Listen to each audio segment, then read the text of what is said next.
All right, ready or not, I am live. Yep. Um, hey everybody, it is the John Little Fox News, my channel where I talk about anime, video games, cartoons, most notably Sonic and Ninja Turtles. And today I am doing a reaction video or live stream, as you can see, where I know I talked about this in the community tab, where I promised that I would do a live stream today on Friday. Here it is, Friday. Um, talking about talking about Dragon Ball Z in particular, a ship and stuff. I'm pretty sure you guys know where this is going. My boy Ashes had pretty much pointed this out, and the community tab. He was like, "You're gonna be talking about the Day Day Does video, aren't you?" Yes, yes, I am. I am definitely going to be talking about Day Day Does. If you don't remember who she is, she's a YouTuber and stuff. I don't really watch her or anything, but I saw her video. If you remember, I did a reaction talking about her videos or debunking some of the stuff that she was saying about why Naruto and Hinata aren't a good couple, or her saying that Sasuke and Sakura are toxic and stuff like that. And I feel like it just creates a it reinforces this kind of like, well, not the Naruto and Hinata thing, but definitely the Sakura and Sasuke thing. It really reinforces this belief that Sasuke and Sakura are really like this terrible couple. But I can promise you that she wasn't really judging it based off the stuff of when they were together. And she's mostly looking at stuff of how they got to that, which don't get me wrong, I'm not saying it was perfect, but yeah, but I feel like yeah, they've definitely gotten way much more better in the Boruto era and stuff like that. Where we actually see them actually as a couple and stuff. So I'm here to talk about her video, the Goku and Chichi thing. I'll be reacting to it. I took some notes, of course. So yeah, and then I'll probably talk about some other stuff. I might this probably won't be a long stream to be honest, because her video is only like 20 minutes long. But knowing me, I'm gonna find some kind of way to make it longer by interjecting and saying what I want to say and stuff like that. So you know how this goes. But yeah, yeah. I might pull up some clips. Hopefully, I do not get copyrighted. I know my last video got copyrighted, but I'm working on editing some of the stuff, unfortunately. So I don't know. They're really on me about that type of thing. So I'm not sure if it's probably the music or if it's actually the imagery itself or whatever or both. But something's got to give. But it is what it is. Um, might even talk about that Marvel Zombies thing. I mean, I'll probably pull up the trailer and talk about it. Give you my quick thoughts. I don't really have too much of a major opinion, but yeah, yeah. But yeah, we got three people watching. What's happening, Pride? How you doing tonight? Lucky to have you here, bro. What else have I been up to? Um, yeah, pretty much worked out nonstop this whole week. Pretty much, well, not nonstop. I mean, I worked on Monday. Then from there, it was like, yeah, I've been working from home from Tuesday to today.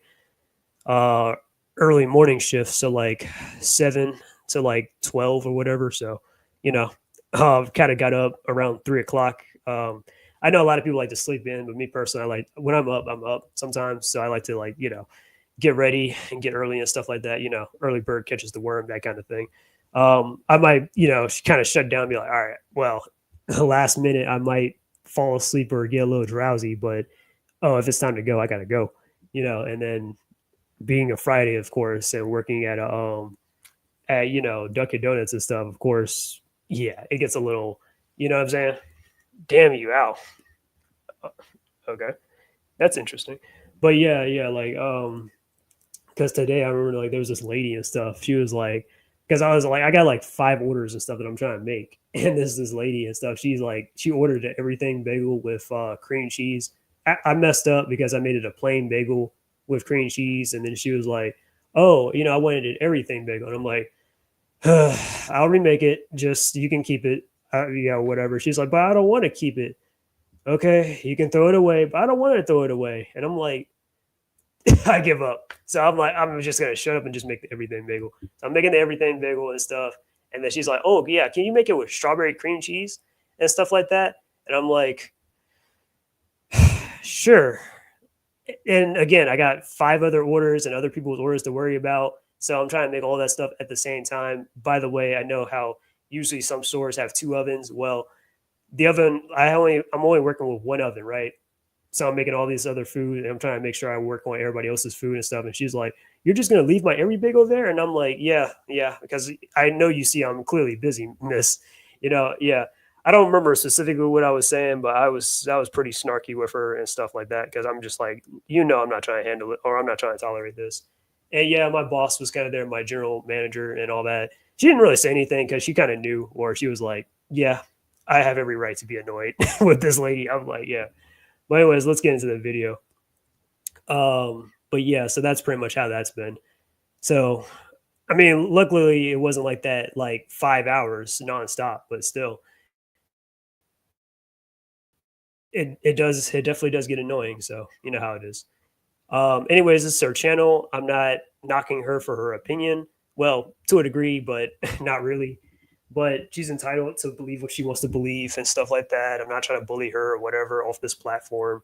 It's not like she's Harry on a hook or anything. Where I kind of low key believe that Harry on a hook is kind of racist to a degree, but nah. But Day Day though, that's a different. Yeah. How do you feel about the gun Man of Tomorrow? I've been sort of talking about that, and I don't mind talking about more about the Superman stuff.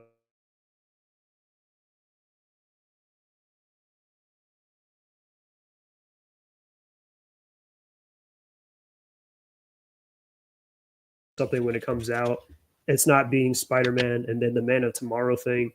Um, that's good and all, but I'm still not impressed. I mean, I guess some people are hyped up that the Jim Lee poster or whatever, or Jim Lee drawing and stuff, and I'm just like, yeah, you see how many like how many hoops they had to really jump, like to really jump through to kind of promote or advertise the this new Superman thing because the thing's failing.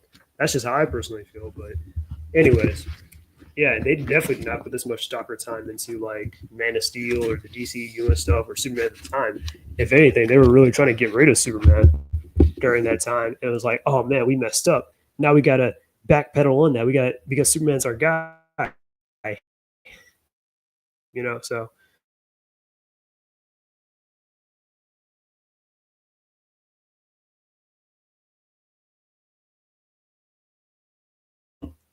she said she would pay, but even if she did put it out today, I'm not gonna react to it because I'll probably be here all night to be honest. But anyways, let's get this video started. So, anyways, I got my little handy dandy notes. If you guys want to ask me any questions, I'm pretty much almost open to anything. But yeah, let's get into it.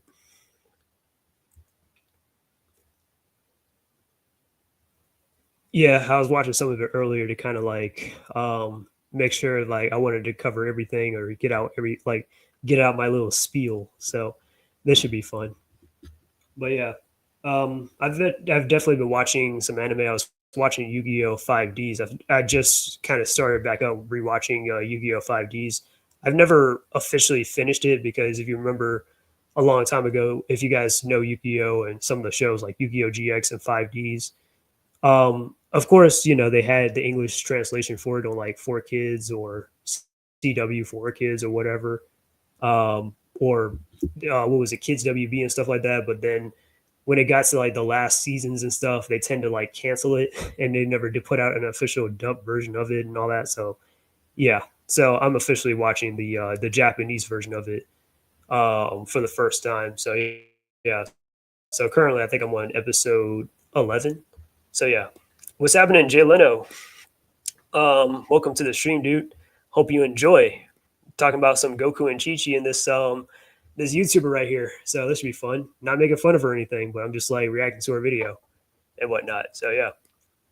Did I read the new Batman #1 coming from Pride? It's a disappointment, really. No, I did not bother with the new Batman thing. I mean, and it's nothing, no shade or anything. It's just like, well, I mean, I just don't have much motivation to read it. I did grab some comic books from this Wednesday though. I got this comic book of the Thing or something where he fights the Marvel universe. It's a long story. I'm not going to go into any detail about it. What else did I get? I was going to get Cheetah and Cheshire Rob the Justice League, but I kind of flipped through issue 2 and I was like, you know what? I might as well read it online. That's just how I personally felt. I'm interested because I'm kind of glad they're doing a little bit more with like Cheetah, who's a Wonder Woman villain, and they have always kind of treated that character like a jobber, and she's a rival for Wonder Woman. So it's like, you know what I'm saying? So I feel like maybe this might be a breakthrough with her character and stuff. And then what else is there? But I did not get that though. I got the thing. I got the new TMNT comic issue number 11, if I'm not mistaken. I skimmed through it and I saw what crazy what crazy stuff is gonna go, what's gonna go down, but I didn't read it yet, so I'm gonna get to that when I get to that. I got two other comics. Absolute Wonder Woman issue number 11. I also got that just because I'm kind of curious about that character and what's going to happen. But I'll explain about that later. And then what was the other issue I got? Well, I'll think about it when I think about it. But anyways, those are the four comics I got. I did not get the new Sonic comic. Not saying it's bad or anything. I'm just like, it's okay, but well, and I didn't read it either yet. But I'm just, and I know it's the introduction of that new character, Lunar, but I'm gonna just probably read it online, and if I think that it's worth like coming back to, then I'll probably get it. Saves me some money or something, because sometimes as a comic book fan, you don't have to get every single comic book and stuff like that. It's a very expensive hobby to be a comic book fan and to get comics and stuff, and then you got to figure out where to put it and all that stuff, or you get, so that's where I'm at. So I'm like, as big as a Sonic fan as I am, I'm just like, all right, let me just, yeah. But let's get back to this video. Best couple is not Gochu. Yeah, we need to talk about Goku and Chichi because marriage does not automatically mean love, and I'm about to prove it.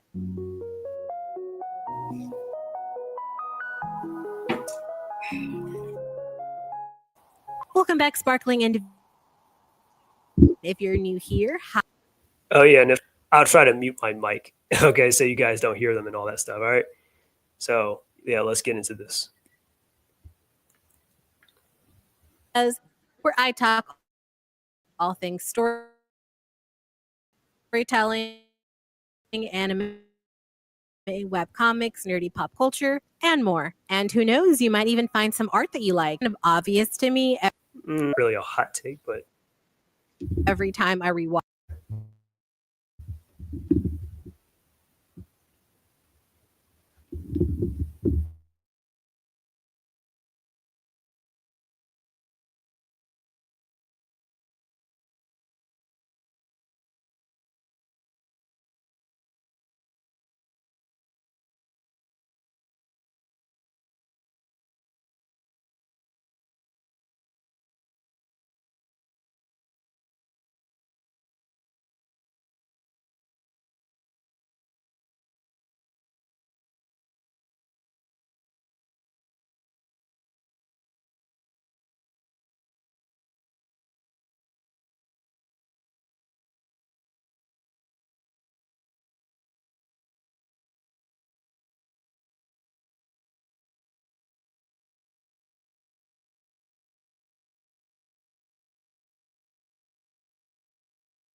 Okay, I am back. Sorry about that. Didn't want to, record my family on the thing or whatever. Anyways, let's get back to this video. Watch Dragon Ball Z or even Team 4 Stars DBZ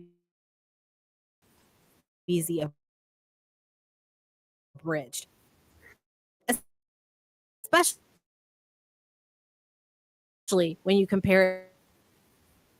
We'll go through a little bit more character development than Goku because he started out as a villain, and excuse me, he's become more of a anti-hero hero down the line. So I mean, of course, but that doesn't mean that his relationship with Bulma is much more better. I mean, I'm not saying like if you have that subjective take that you want like that you think like Vegeta and Bulma's relationship is better than Goku and Chi-Chi's, I'm not against it. I'm just saying, well, if it's for the character development reasoning, I guess. But then she also hates on Sasuke and Sakura, which is also like that too. So okay. Is that character growth is in fact a thing that's possible, which is a shame because the biggest entire. But again, she said that her only reference was, or that mainly she's referencing rewatching sort of Dragon Ball Z or Dragon Ball Super, which Dragon Ball Super, in my opinion, is not a good depiction of Goku, and Team Four Star, which Team Four Star is a parody of Dragon Ball Z. So that'd be like, oh, most of my knowledge and information comes from Team Four Star. You do realize it's called Dragon Ball Z Abridged, right? Which is, and they admitted that it's a parody. So what are you gonna do? But okay, And that's that not the actual characters. It's true characterization though. So okay, just pretty much feels like a reach. Because let's be honest, Goku and Chi-Chi's relationship gives roommates at best with a supernatural tenant at worst. It's not quite as emotionally tragic as Sasuke and Sakura's chaos, but it's definitely again, I disagree with those takes, and you can check out those live streams where I debunk them. not meeting the bare minimum either. So today, we're breaking down why a lot of fans, including me, aren't convinced that Goku is in love with Chi-Chi, even if he does love her in his own emotionally unavailable alien way. Let's talk potential alien boyfriends and why emotional literacy. Sponsoring that by doing that, I'm gonna just start right here. But I'm gonna say my little spill first. So, aka my little introduction. So, most of us who was like introduced to Dragon Ball in general was like when Goku was already kind of an adult and already married. So we never really had any expectations that he would end up with somebody else differently, unless you kind of grew up in Japan in real time when Dragon Ball was releasing.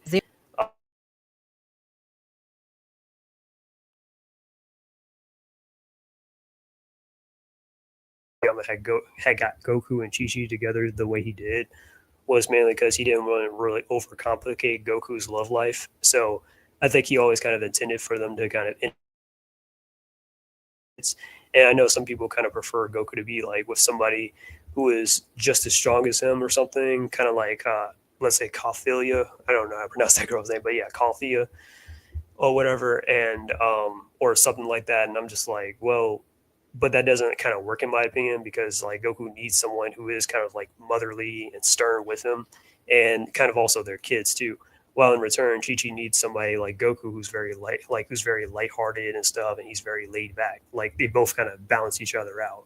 Because if you have, oh well, there's another chick just like Goku who's just as strong and stuff. I'm like, I personally don't think that works, but that's just me. Because sometimes not every like hero or main character and stuff that has like a love interest needs like a love interest that's like, you know, a power type or whatever and stuff like that. I mean, even though I personally do like it from time to time, kind of like, yeah, what's an example that I want to use? I almost want to say like Spider-Man and Black Cat or something, but I mean, yeah, it doesn't. I mean, it works, but it doesn't. But obviously, Spider-Man's main primary love interest is with Mary Jane, or like with Superman and stuff. Some people think Superman should be with Wonder Woman. I've read some of those stories, and I don't think Superman and Wonder Woman work together. I think Superman's better off with Lois Lane. That's just me, but yeah, because it just works for those characters and stuff.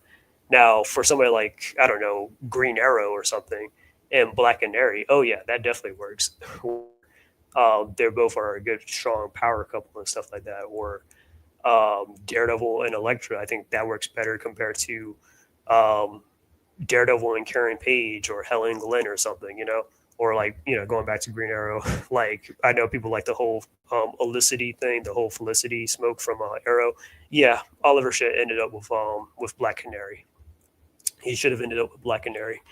I think we all can agree with that. But anyways, I'm really derailing. But you get my point though. It's like sometimes it works for some characters and sometimes it just doesn't. Let's start with the obvious. When have we ever seen Goku be affectionate with Chi-Chi? When it comes to Goku, whether in public or private, there's no flirting on Goku's part or Chi-Chi's for that matter. There's no meaningful touches. In fact, the closest we get is when Chi-Chi kisses Goku's cheek in the tournament during Dragon Ball. It's right before they get married and after he agrees to marry her because she was pissed that he forgot the promise he made her back when he was like, what, 10, 11, 12, 13 years old? Which Goku and Chichi are both the same age. They were 12. But yeah, I mean, what do I know about Dragon Ball, right? like, lady, what the fuck? In fact, Goku only agreed to marry her because he thought marriage was some sort of food. A lot. But the thing about Akira Toriyama is he tends to exaggerate a lot of his characters and stuff, and there's kind of nothing wrong with that. That's just his style. Like Goku and Chichi are both exaggerations of each other. Well, not each other, but you know what I'm saying. Like Goku, especially back in like Dragon Ball, he used to be kind of like an exaggeration of what a growing boy was like, and then Chi Chi back in Dragon Ball was like an exaggeration of what a young girl, just like Bulma as well and stuff, or maybe even Launch to an extent, or whatever. Like for example, like Chi Chi, right? She was like, oh, a romantic, the girl next door. She's a little surprisingly strong or whatever, stuff like that. That's kind of like her characterization, where she doesn't know her own strength or whatever. Bulma, um, she's a little vulgar and stuff, but she's like, I'm a delicate flower and stuff like that. You're supposed to protect me, Goku. You're a He-Man. Like, you know what I mean? Like, that's kind of like, or like Launch and stuff, how, even with the personality thing, where she goes from like good Launch to bad Launch or whatever, it's like, oh, girls can flip on you in a minute. They can be switching up like they got two different personalities. That's kind of the joke, you know? So a lot of the female characters inside Dragon Ball or Dragon Ball Z in general is very exaggerated. Well, the characters in general, but you know what I'm saying? Even like Kid Gohan back when he was like 4 years old or before he was taken in by like Piccolo and stuff, like Gohan used to be like, like he used to cry a lot. He used to run around and scream and stuff. It was like, Daddy, Dad, you know what I mean? Like, yeah, it was an exaggeration. So it is what it is. Here. Goku has never once hugged her either or spoken like sweet words to Chi Chi, not when he's back from the dead several times or when he decides to just fuck off to some alien planet for training after defeating Frieza. No consideration, no thought, not even a Chi-Chi mention to imply that he cares for her aside from being roommates with kids between them. If anyone can provide some like manga or anime evidence to the contrary, that would be amazing because I definitely could, but we're definitely going to get into that in this video. because my bitch ass could not find anything. If it wasn't implied that babies come from a passionate night together, I would have thought like Gohan and Goten just came to be because Goku became a sperm donor. Now compare all this to Vegeta, who started blowing up planets at the beginning of Dragon Ball Z, to somehow becoming the more emotionally available husband of the two by like Dragon Ball Z Super, is literally crazy. Vegeta and Goku may have a rivalry, but Vegeta is clearly winning hands down in the romance department. The emotional void. I'm gonna just pause right there. So basically, my problem with Day Day is that she really like, and it's not really anything personal again, but I'm not like really a fan of like some of the spreading of misinformation and the falsehood on a big platform, and not really, and I'm not really a huge fan of when people give like something without no criteria or anything, especially a female kind of coming on a male dominated space and kind of dictating what is and what isn't. Um, but it's kind of milk toast because she's like, oh well, Goku's not actually in love with Chi Chi and stuff. Oh wow, that's such the most milk toast take that I've ever heard from a Dragon Ball fan. You know what I'm saying? I'm like, yeah, because I can probably go into a little more depth, which I'm about to in a second, about why that's not the case. But anyways, mostly her complaints here is kind of just Goku being a terrible husband who has no romantic interest in his wife, and it's kind of like a complaint that girls kind of want men to be more open and emotional, but trust me, that does not work. Girls do not want guys to be emotional and open about their feelings and stuff. You know, I'm telling you, it does not work. All right, it does not work. We like to keep to ourselves. We're a lot more logical thinking and stuff like that. We don't really allow emotions and stuff. Well, sometimes, but not all the time. We don't. We're not. Yeah, we're not like that. Okay. That's just how we survive. So yeah, it is what it is. So basically, she kind of compares Goku being like a deadbeat dad, basically, who would just allow Chi Chi just to raise their kids and stuff while he's kind of off training. And that's honestly such a like a surface level take, in my opinion. And a lot of her takes come from really again Dragon Ball Super and Team Four Star, because Dragon Ball Super, like I said before, worst depiction of Goku that people try to like rationalize and say that it's accurate to his official Japanese characterization, but I bet you everything that those people actually never watched Dragon Ball a day in their life if they say that. But that's just me. But anyways, so there definitely has been times where Goku is thinking about Chi Chi, or where he's definitely been loyal to her and stuff. Like if you really want to go there, I mean, he was kind of there for Chi Chi and Gohan from his transition between Dragon Ball and Dragon Ball Z. Remember those 5 years and stuff? Even though yeah, Gohan's four, but they've been married for like 5 years and stuff between Dragon Ball and Dragon Ball Z, and he was there with them, an active parent and all that stuff. So it didn't really make any sense with Dragon Ball Super, where they're like, oh yeah, Goku wasn't there for Gohan's birth. What? That doesn't make any sense. So did he have somewhere else better to be? Apparently, like, oh no, he was training. What? While his wife is in labor? Yeah, totally funny, guys. So that's why stuff like that in Dragon Ball Super I don't really consider as like, yeah, I understand he wasn't there for Goten's birth, but Gohan, that doesn't make any sense, especially when he named Gohan after his grandpa. So why would he not be there during a crucial time in his, for his family? Like, come on. But anyways, that he turned down literal godhood from Kami himself to kind of be with Chi. Yeah, let me repeat that one more time. Goku literally turned down godhood and stuff from Kami to be with Gigi, right? Remember after the Piccolo Junior saga, or after Goku defeated Piccolo Junior and stuff, and like Kami was like, Goku, I want you to succeed me as the new god of Earth and stuff, and Goku was like, I appreciate it, Kami, but I'm glad to probably turn you down because I already promised Chi Chi that we'll get married and all that stuff. So yeah, so I'm like, it is what it is. But yeah, and then of course, he turned down Vegeta's proposition back in the Saiyan saga and stuff to kind of join him on his quest for power. If anybody remembers that, and you're probably thinking, well, of course, Goku's doing the right thing. Yeah, but you know how like people like to be like, well, Goku is only defined by his bloodlust or his fighting ability or the fact that he likes to train or he likes conflict and stuff. While all that is kind of true to an extent, Goku wouldn't just give up everything and go on some selfish like endeavor or whatever with Vegeta to go fight and be a space pirate or whatever, or fight strong opponents and whatnot across the universe. He even told Vegeta straight up that every he has everything that he's ever wanted on Earth, as is. He has his wife, he has his child, he's got his friends and stuff. Like, there's nothing that he would really change about his life and stuff. So he told Vegeta off. So I'm just saying, like, that's kind of like, the characterization that people don't really bring up a lot. You know what I'm saying? But yeah, that applies to Chi Chi too, because it really shows you how much, like, how loyal he is to her. So yeah, especially over fighting and stuff.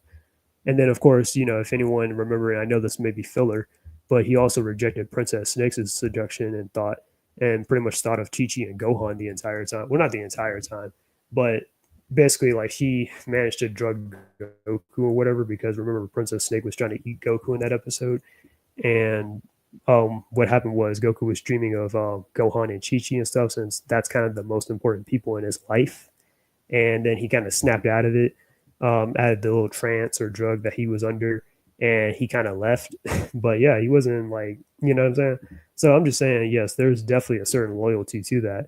And then you're probably wondering, well, he doesn't know what marriage is. He doesn't know. He knows. It's just that if you know Goku, he's probably not going to be able to explain it back to you per se of what marriage is properly, and probably just be like, well, it's kind of like this, I guess, and you got to,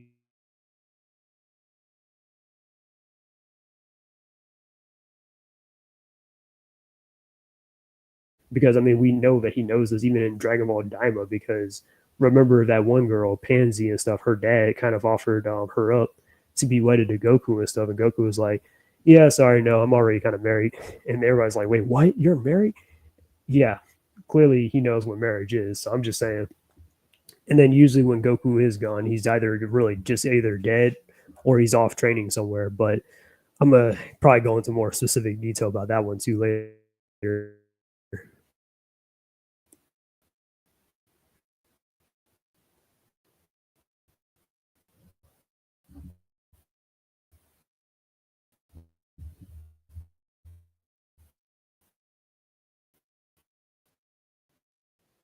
The emotion non-existent. Goku and Chi-Chi don't talk about their feelings. Hell, they don't How do these people come up with,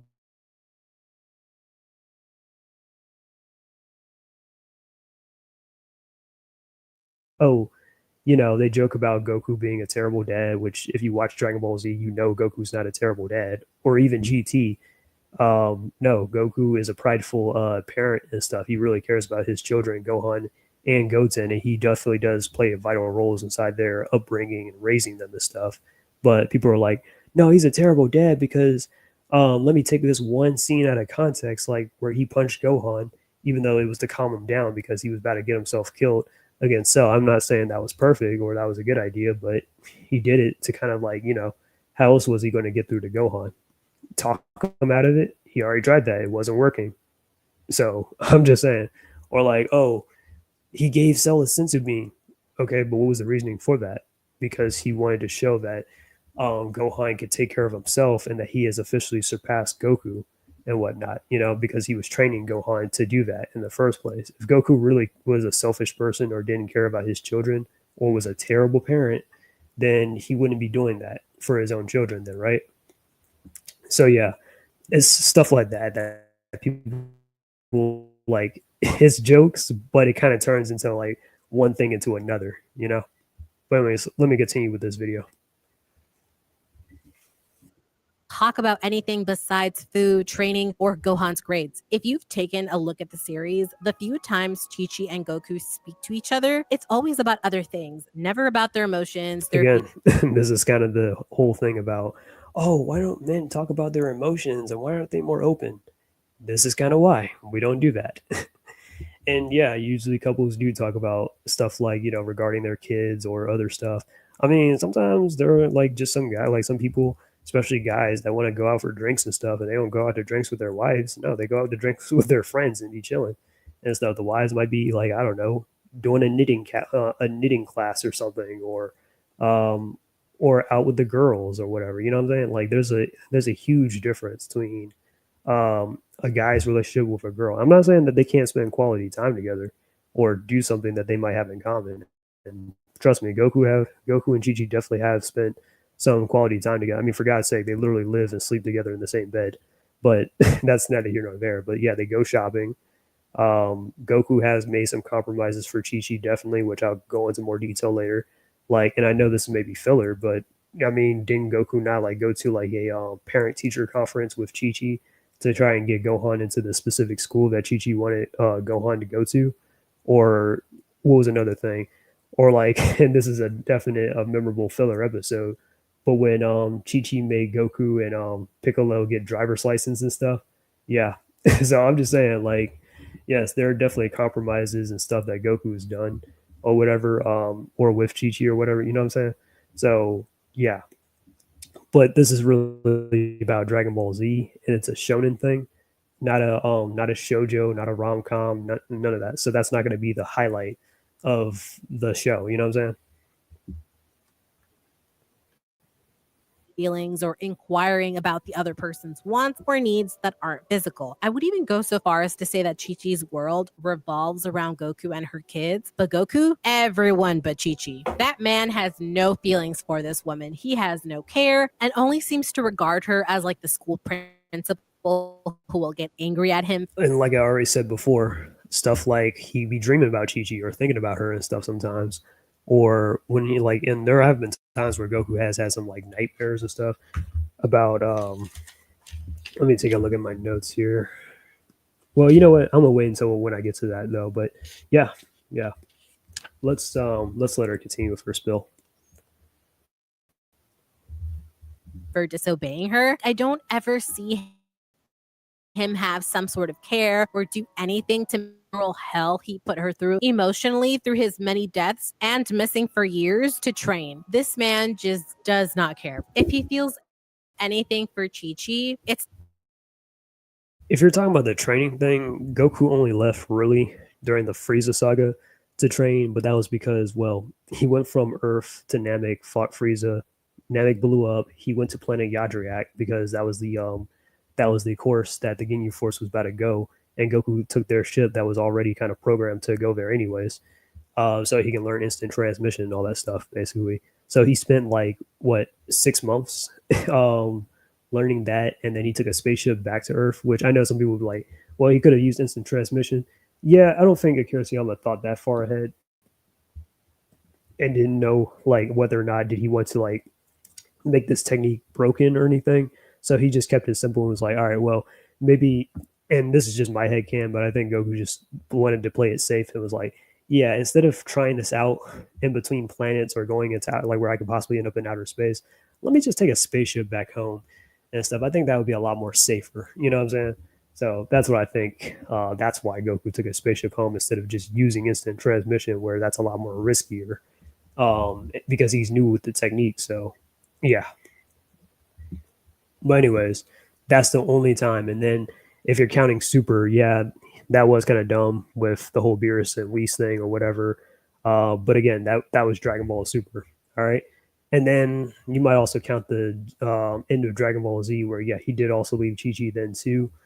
But but that was also because he made sure that like Goten and stuff could actually take care of her. I'm gonna go into more than that later, but yeah, those were like kind of the only times. And GT where he kind of did the same thing like he did in the end of Z, but that was yeah. But again, we'll get there when we get there. All right. What else did she say? Oh yeah, and Goku's many deaths too, which I'm like, so him not sacrificing the planet and stuff. It's not like Goku chose to die or anything. He was doing it because he was trying to protect the planet. Like he died, he sacrificed himself and stopped Raditz, right? Because him and Piccolo had they had to work together to stop him. And then the second time, of course, was during the Cell Saga. But let me just let her finish what she was about to say, though.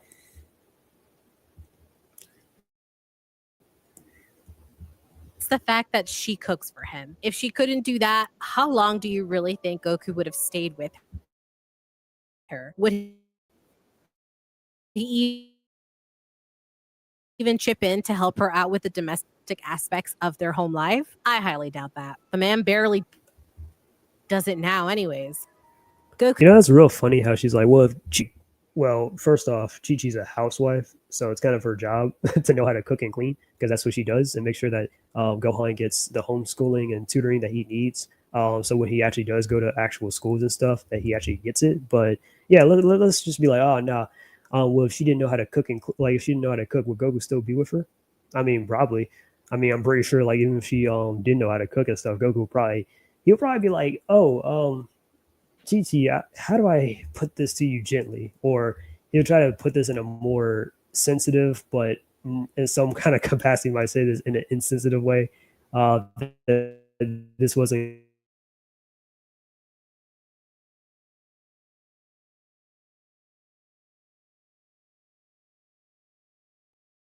that's neither here nor he doesn't understand that though, because Japanese customs and stuff. But anyways, what else? Yeah,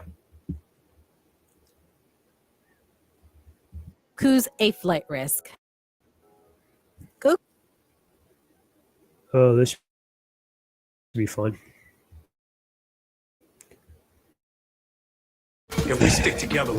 Outside of an I really official watched the show. I never really played the games either, but one of my relatives is watching the show and stuff. She's really enjoying it. Yeah, she probably just watched Team Four Star. Exactly. Yeah, that's what I'm saying. Like because she said she only watched Team Four Star, a little bit of Dragon Ball Z and Dragon Ball Super, and that's all she's referring to. And I'm just like, that's not enough. You have to actually watch.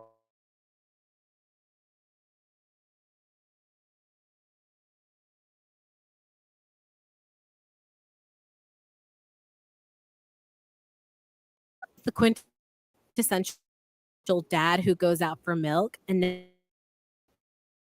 never comes back, except when in competition with Sasuke Uchiha. At least Though. He does return every now and then. I'm not saying Sasuke is perfect, but yeah, and I'm about to make this a Sasuke thing too.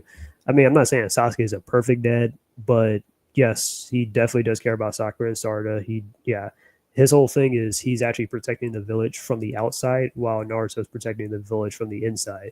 That's why, in some ways, Sasuke is considered to be the shadow Hokage, and Naruto is the Hokage, where he's protecting the village like I said, on the from the inside, and usually Sasuke is like trying to gather information and figure out, any kind of conspiracies that might be against the Leaf Village or any information regarding the Onosuke and stuff like that.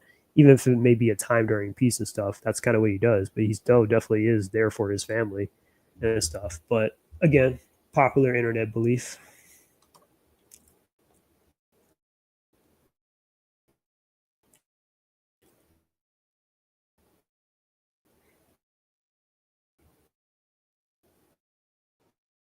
any better than if he just remained dead, though, because to be calm.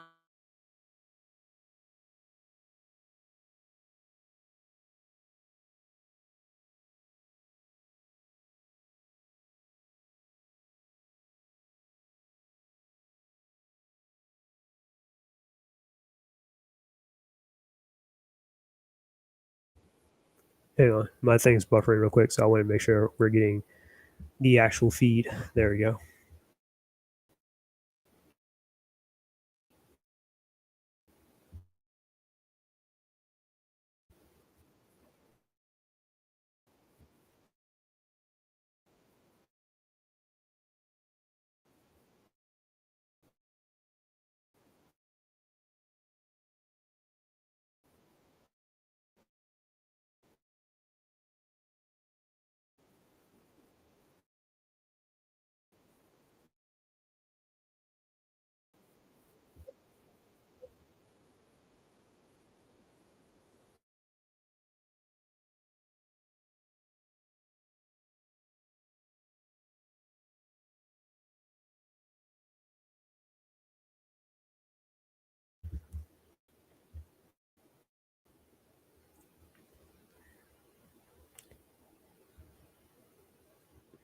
Anyways, there we go. So as I was saying, I mean, it's not like, oh, well, yeah, she could move on. I'm not saying that she's not within her rights to, or oh, she's being unfaithful or being unloyal to Goku. No, if she feels that way, she could, but Chi chose not to, and that's fine. Not everyone like when people sometimes when people are widowed and stuff, they don't really like move on like that. Sometimes they might stay loyal to their former lover and stuff, or yeah. And I'm not saying it's wrong either if you do kind of like, okay, well, you're a widow, but you move on to somebody else. I'm not saying, it's wrong regardless, but what I'm saying is like, let me use, but I'm just saying it's a lot more wholesome though, in my opinion. That, oh, okay, well, she stayed loyal and committed to Goku even after his death and stuff. You know what I'm saying? And I don't really see how Chi Chi would be able to move, like why she would, like, who would she move on with? I'm like, um, so who's she exactly going to date down to?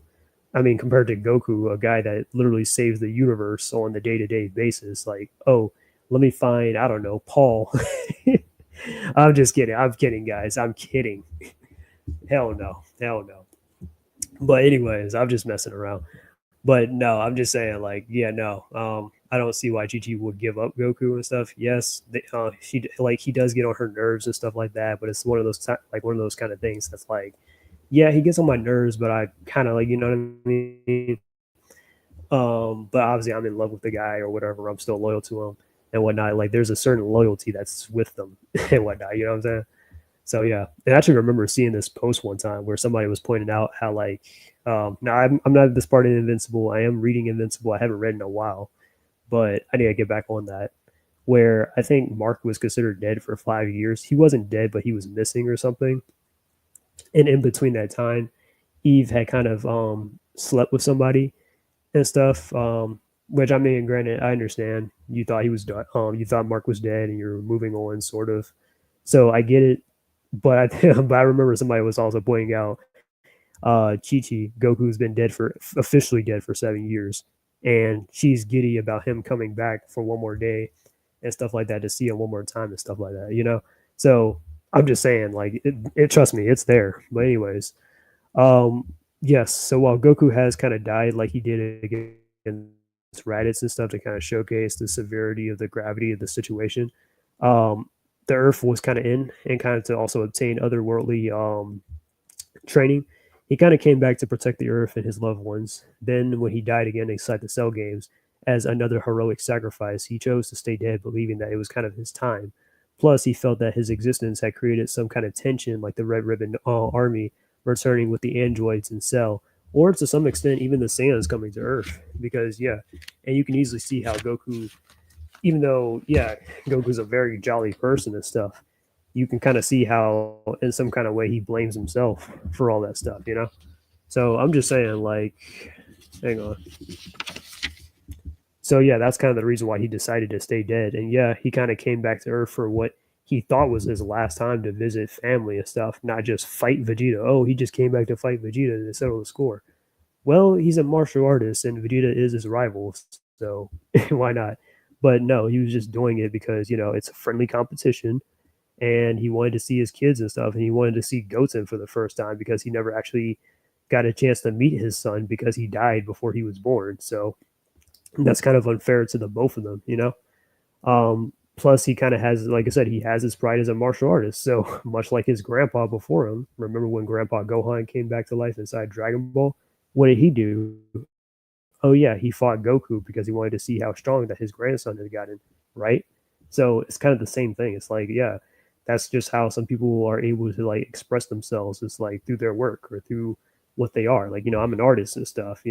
I express myself through art. Some people like, or some characters like Goku or something, they're martial artists. They like to express themselves through their martial arts or whatever, or what I mean, or through friendly competition and stuff. You know what I'm saying?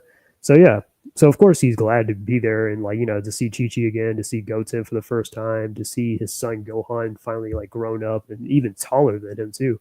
You know. So I'm just saying. I remember that in Invincible. Yeah, I need to catch up on Invincible as far as like reading it goes because I like to be ahead of sometimes of the show.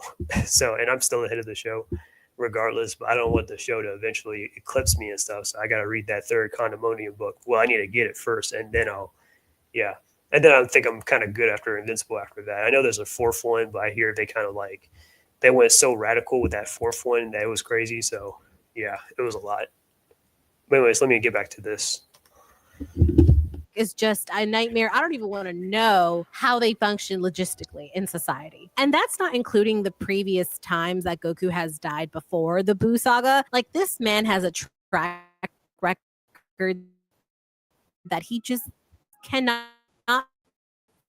be there physically for Chi to be the partner she needs as both a father or a husband who cares about her. If Goku is in love with Chi, this man shows the only thing Goku is committed to is fighting. And fighting barely pays the bills, as we said, with the missing cold spot next to her. I disagree with that take. And I'm just saying this as like if I was Goku. Well, okay.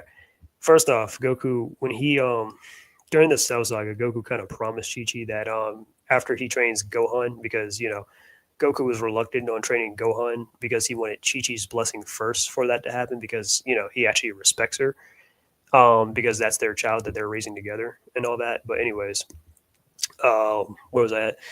My point is, yeah, Chi Chi gave her blessing and stuff, and it was like, not on your life, Goku. I'm just kidding. Yeah, even I know that you got me beat. I know you got to train him and stuff, but promise me this: make him as strong as you someday. And on top of that, after all this is over, you're getting a job. And then Goku's like, all right, you know. And then unfortunately, Goku ended up sacrificing himself to to stop Cell from like blowing up the planet and all that stuff. And he said his goodbyes to Gohan. And I think he even said it in like one of his last words was to tell your mom I'm sorry. And then you know what I'm saying? Like, yeah. So what do you mean he doesn't care about Chi Chi though? Okay. Um, and again, the compromising thing. He became literally a radish farmer, like because after the Cell Saga, he came back to life 7 years later officially, and he got a job as a radish farmer and stuff to kind of fulfill that promise that he made her 7 years ago. Obviously, he doesn't like his job. Personally, myself, if I was Goku, here's what I would probably do. Like as a master martial artist, I'm like, and if you want to make some money, I'm like, Goku needs to open up a dojo. He needs to do what Tien is doing, open up a dojo, train people how to fight and stuff like that, or whatever. You know what I mean? Because at least he's doing what what he likes to do. Because Goku already has a reputation of being a master martial artist, anyways, being a very famous master martial artist in the world of Dragon Ball.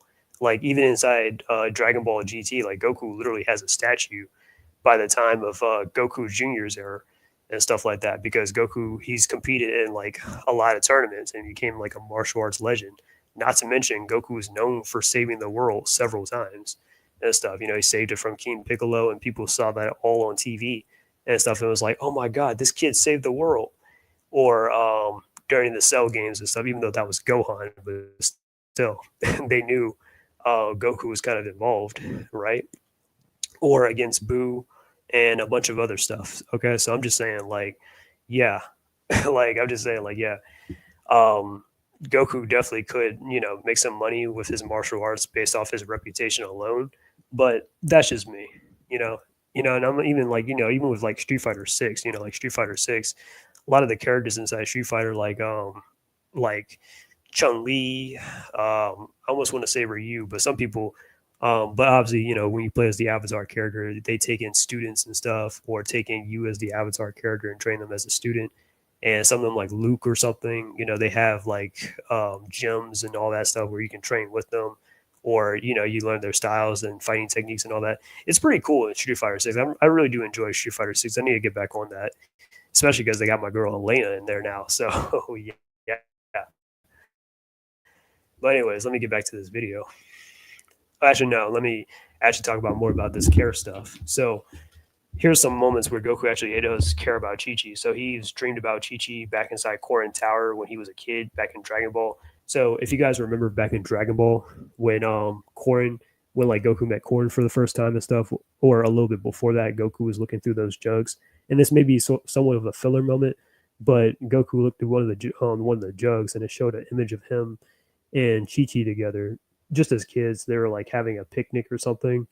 I'm not sure if this is like a previous memory or something where it might have happened in between or something like that, or this is probably like just a figment of Goku's imagination or something. But yeah, that was there. Then he had nightmares of losing her and stuff to the androids and Frieza twice, maybe even three times, because even in the Saiyan Saga, Goku had a dream that the Saiyans had paid Chi Chi and Gohan a visit, and Goku was like, "Oh no, I gotta get on my I got to get on my game now. I got to save him. You know what I mean? Or I got to get the King Kai and train.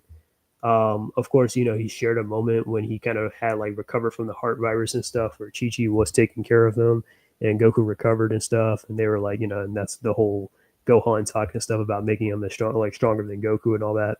So yeah, and then of course, there's other stuff too. He thought about her the last, like when he was fighting Beerus. So remember when he was fighting Beerus, and I've said this before too, like he was fighting Beerus and Goku was kind of losing and stuff like that. And before he almost like passed out or fell unconscious or whatever, like one of the last people that he was thinking about was, of course, Chi Chi. And when he got defeated by Beerus, guess who runs over to him? Oh, right, Chi Chi. So I'm just saying, like, yeah, he definitely does think about her, though. So it's not like he doesn't, or he doesn't comprehend love or whatever. No, he understands what it is. He doesn't know how to explain it, but yeah, he knows what it is though.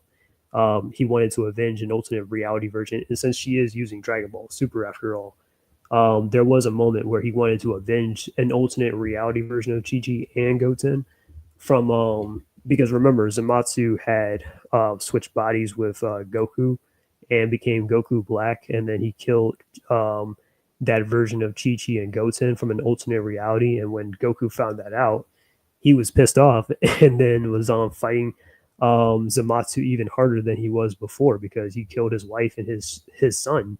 So yeah, of course he's not going to handle that lightly and stuff. And then like I said, he also got a job too as a radish farmer, showing you that he makes compromises and stuff for her, even though he doesn't like to do it, but he still did it.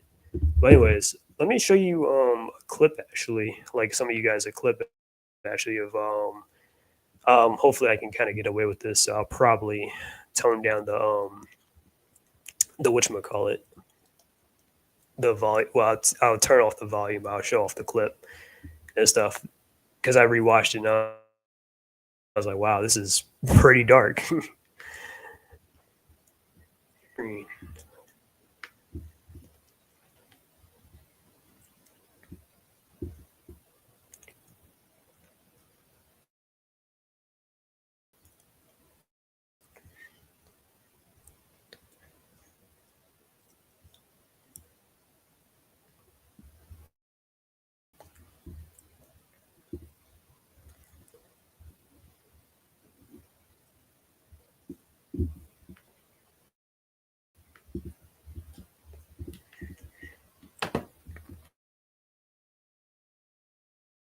And I got a notification.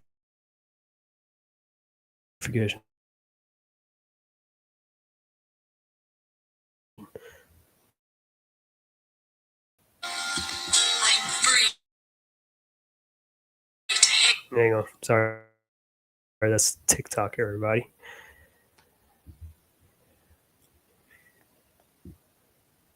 Oh, that's a notification.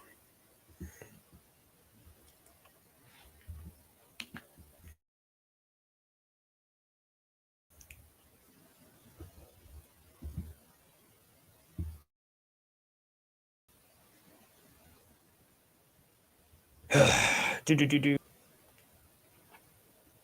It's showing. It's not showing. We might have a problem.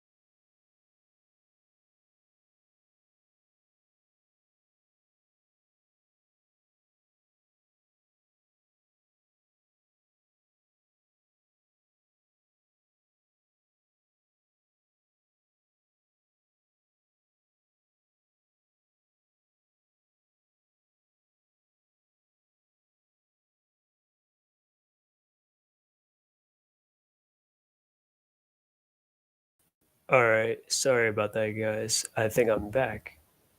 Yeah, I'm back. All right, let me try to see if the screen is sharing or whatever.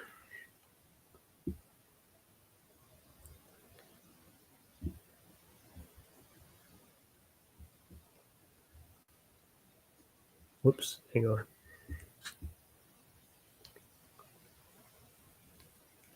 Yeah, the answer is no.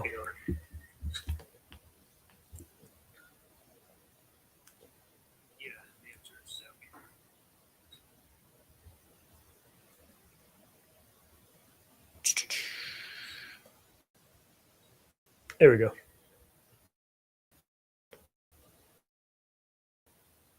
I don't know why that was so complicated. Let's see if you guys remember this scene right here from Dragon Ball Z, and tell me that he doesn't think or he doesn't care about Chi Chi. Okay, cool story, bro.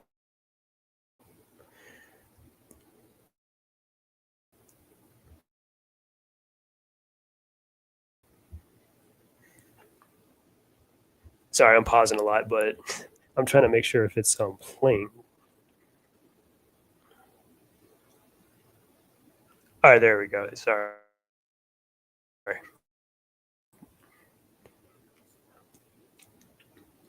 I'm not playing the audio because I don't want to get caught. I edit later or something. But this is around the time when Goku had the heart virus and stuff, and the androids were like hunting him down, and he knew about it and stuff. Kind of ironic because he never really saw what Android 17 and 18 looked like, but this is his dream.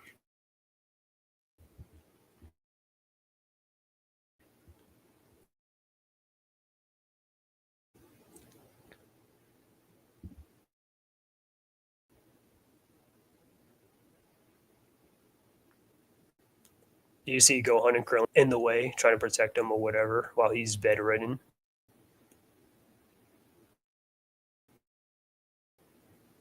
And then what happens with Android 17 and 18? Take him out.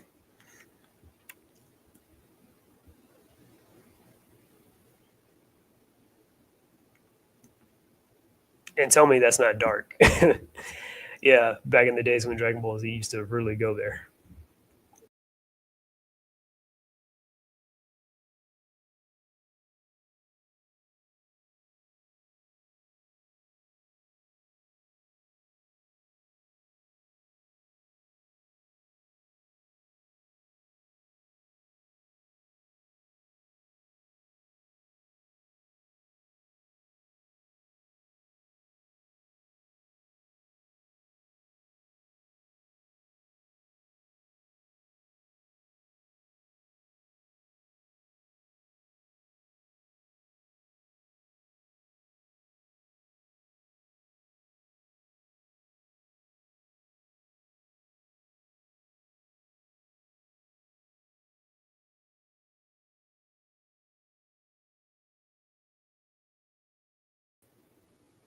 I'm back again. Sorry about that, guys. I know. Um, I don't know if it's my connection or whatever, but you know how this goes. Whenever I'm doing this on my computer, this kind of thing always be happening. Anyways, back to the thing.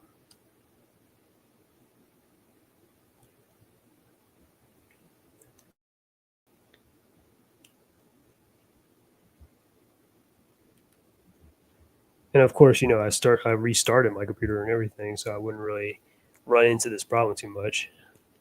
See that?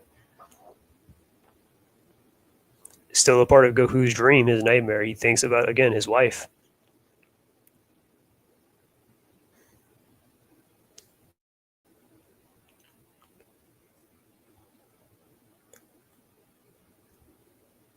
Oof. Yeah, pretty messed up. Yeah, but Chi Chi's just one of the guys. This Goku's never shown that he's never cared about her or anything like that. Yeah, it totally makes all the sense in the world.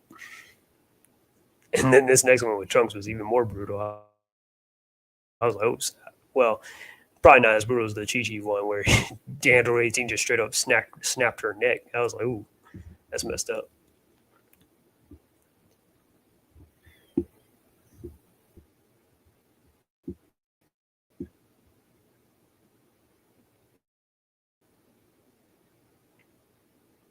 Yeah, and also back when Dragon Ball used to show blood.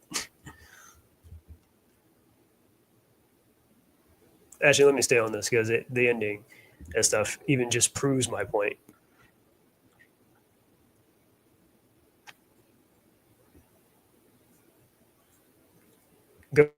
Goku's nightmare being unable to stop, like, his enemies or stop his threat, feeling helpless to save his loved ones, like Gohan, Krillin, Chi-Chi, Trunks.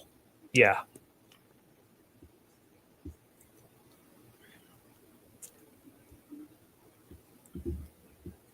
And then Chi Chi was like, "Get out the way." Then she pulled out the medicine for Goku. See that? Yeah, yeah. That's what I'm saying. Like, I'm like, what are you talking about? Like, oh, they're not a good couple. Right, right. Let's listen to what everyone else says because everyone else is always right about everything or they know everything. Right. I mean, look, I don't know everything myself either, and I could be dead wrong, but I'm the one providing the receipts to kind of counter her points. So, and it's really that easy. What that girl talking about then? It sounds like she just talking out of her ass because she is. I'm like, I don't know how you get from this to that, but okay. Um, but yeah, so yeah, and again, it's not again to knock her or anything, but it's also like you're kind of putting out a lot of falsehood and misconceptions and stuff that or enable like or reinforcing that with this video. And so I mean, if you want to do that, that's fine. But I'm also gonna like kind of call you out for it too. Oh, but they're not in love. Bullcrap. Goku's not a good dad. Chi Chi's not.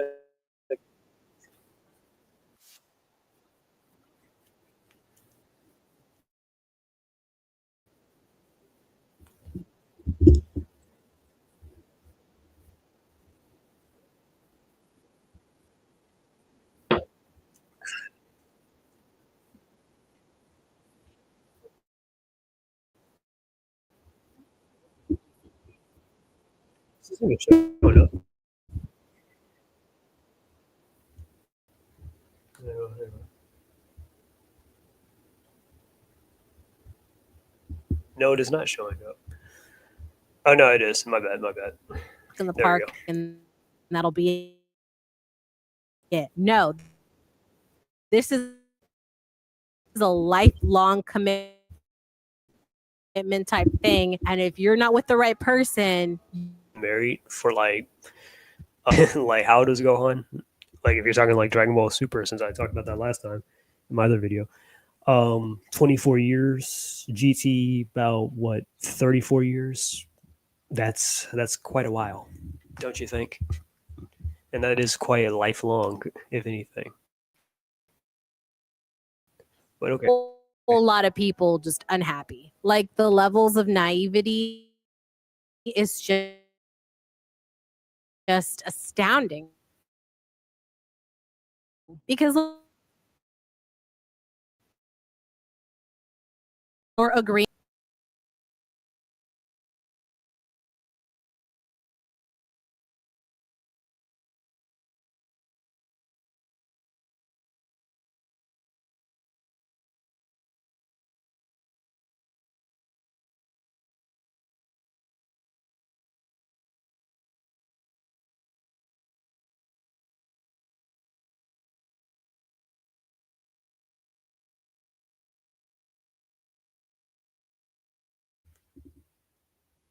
Anyways, let me get back to this. Hang on.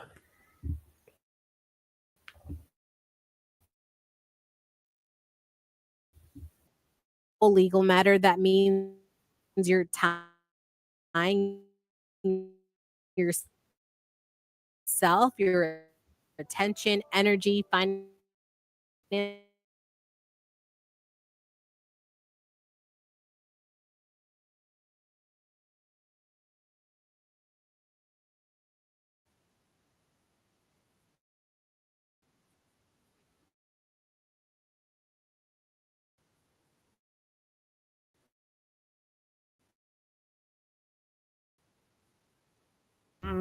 That's kind of a lie. And again, it's not like they're complete strangers or whatever. Or she's about to say that. Hang on.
Sorry, I'm back.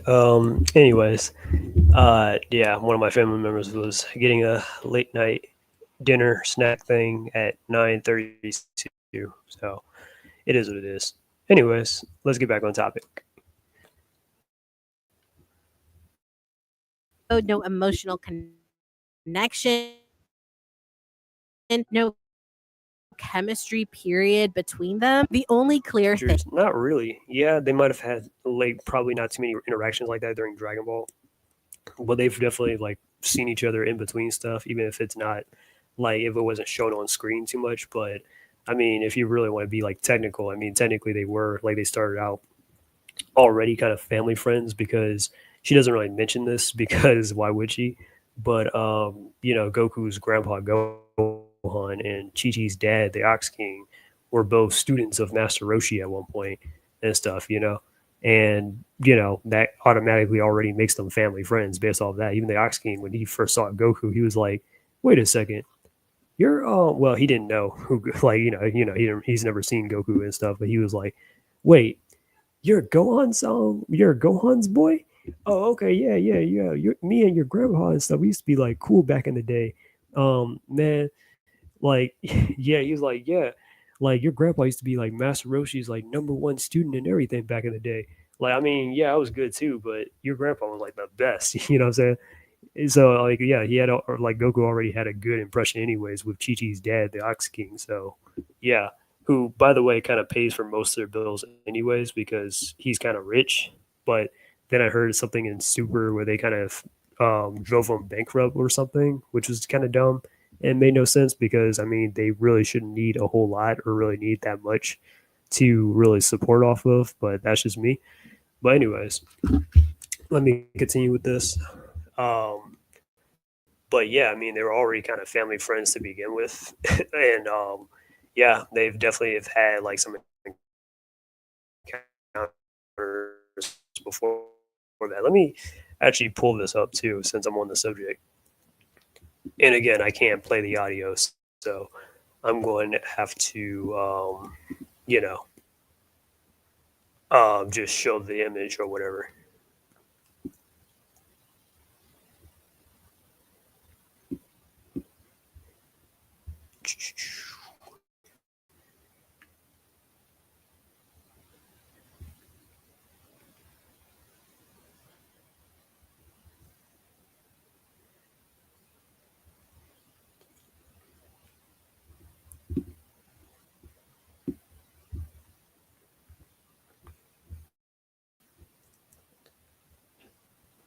Another.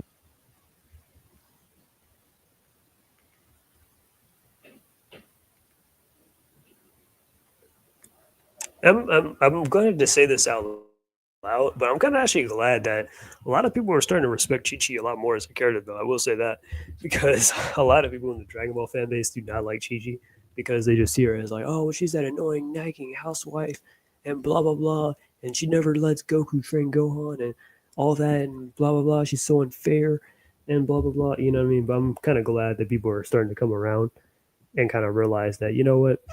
She actually isn't a bad character after all. Yeah, she has her moments where she could be annoying, but it's not even all that bad to be honest.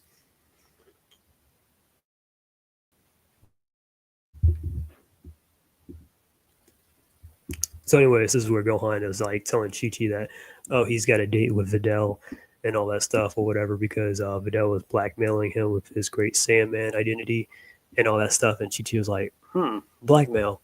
Yeah, I don't think I was smart enough to do that. And she was just telling Gohan about the first time where they went on their first date, her and Goku and stuff.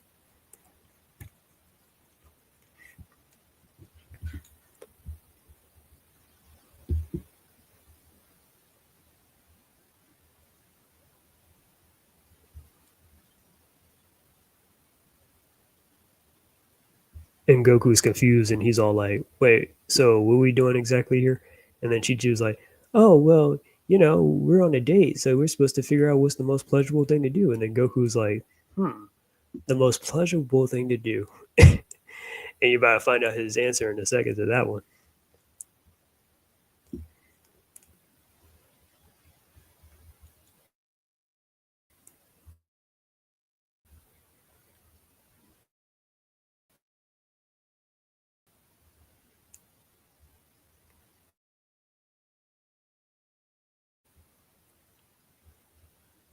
And Chi was like, "Yeah, I remember, and we fought all day and everything about that."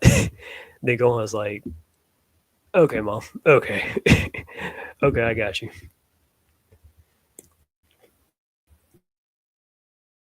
Anyways, let's get back to Day Day. Uh,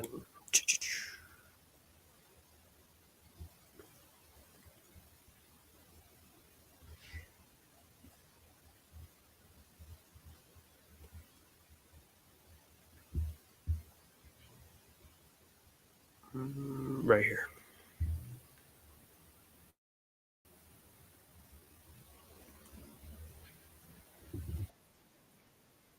Okay, I started. Hang on. Let me see if it pops up first.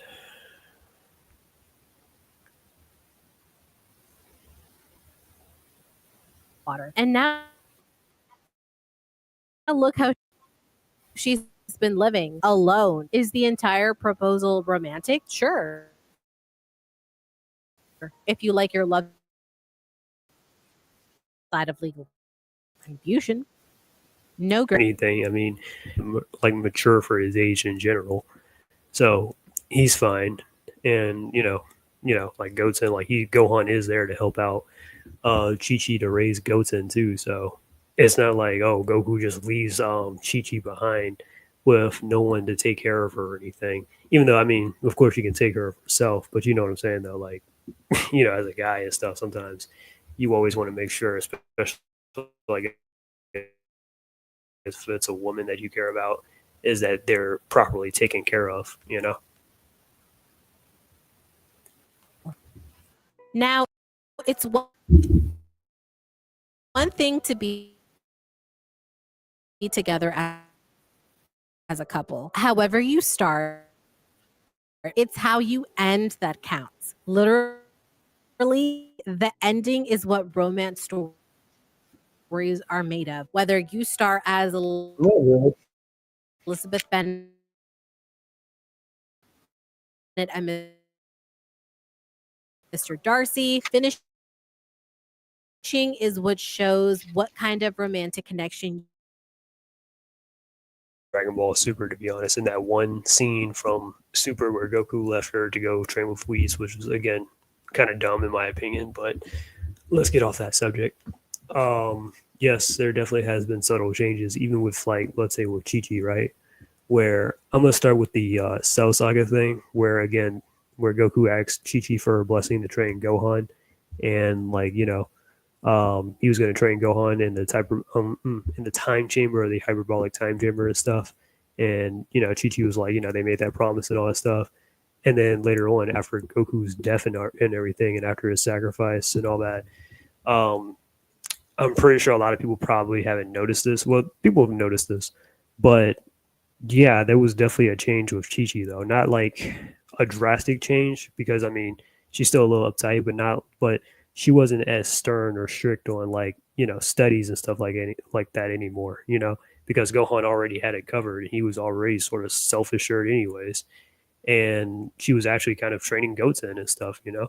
Like she even helped train Goten to the point where he actually became a Super Saiyan, which is saying a lot. So yeah, like what I'm saying, because she was inspired by Goku and stuff, right? So I'm just saying, like, yeah, there are definitely moments and stuff. That's the development, or where she started to come around to like Gohan and Goten being a little bit more involved with saving the world. The reason why she was against it with Gohan is because, whoa, Gohan was 4, he was a toddler, and 2, well, Chi Chi's very overprotective of like her kids, so yeah, but I'm gonna get that. Like, I'm gonna get to that when I get to that because Day Day also said something else that was pretty stupid too, in this video. But I'm gonna get to that, and she kind of eased up on that because she realized that Gohan can take care of himself. Goten, on the other hand, she's still a little bit protective of him too, but still, like just can't help it. But anyways, but yeah, there definitely was a growth where Goku has had an influence on Chi Chi and stuff too. So yeah, and her training Goten and him becoming a Super Saiyan and her allowing him to be a part of the world martial. Well, actually, no, I take that back. Well, he was a part of the kids division. Her and Bulma were mad that one time when they were like pretending to be like, oh yeah, we're Mighty Mask and we're going to compete in the adult division so we can get some of that money. And Chi Chi was like, is that Goten up there? And stuff after Android 18 exposed them. And Bulma was like, and I'm guessing if Goten up there, I'm pretty sure that other one is Trunks. And he's like, no, it's not. Yeah. So let me get back to this.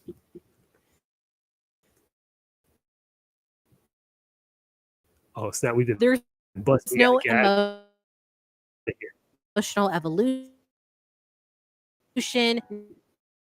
no softening, no breakthroughs, no talks between them. That's just how it is. Not every relationship or not every couple is going to be like complex or deep thinking or has to be expanded on. Sometimes it's just best to have it just like that. Like I'm gonna just randomly throw in Full Metal Alchemist, right?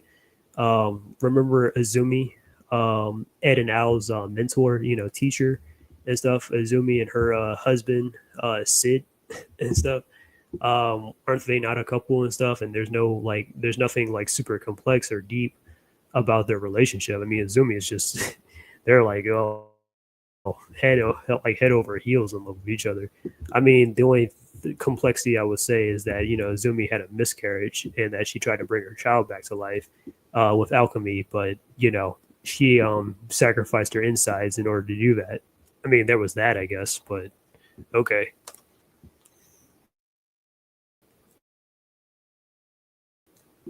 Of a marriage going is Chi Chi out of sheer willpower. They end up together because she guilt.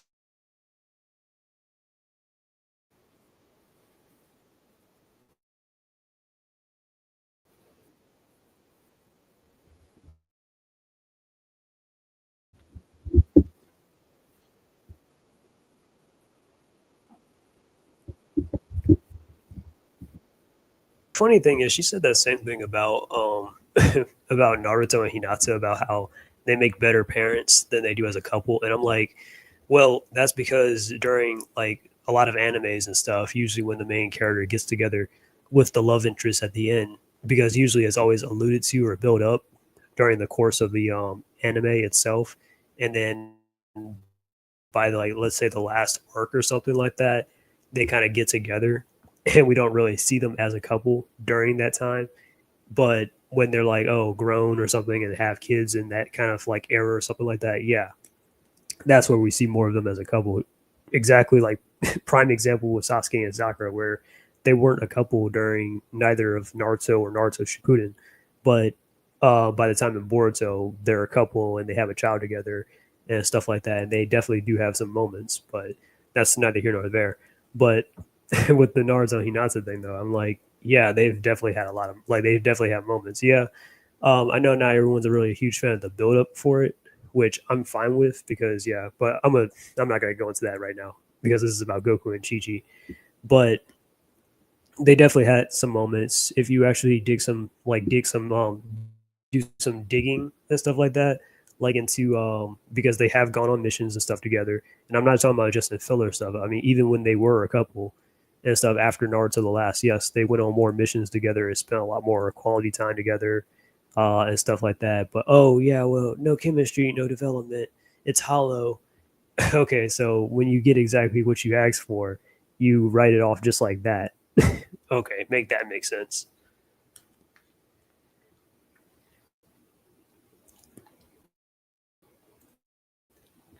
Goku and Chi-Chi are just not the best either. I would even go so far as to say that Gohan kind of raised himself with the help of Piccolo, and And Piccolo this is was my favorite part where she said that Gohan basically raised himself. So I have a lot to say on this, but I'm gonna let her finish off her spill first before I go into detail about it.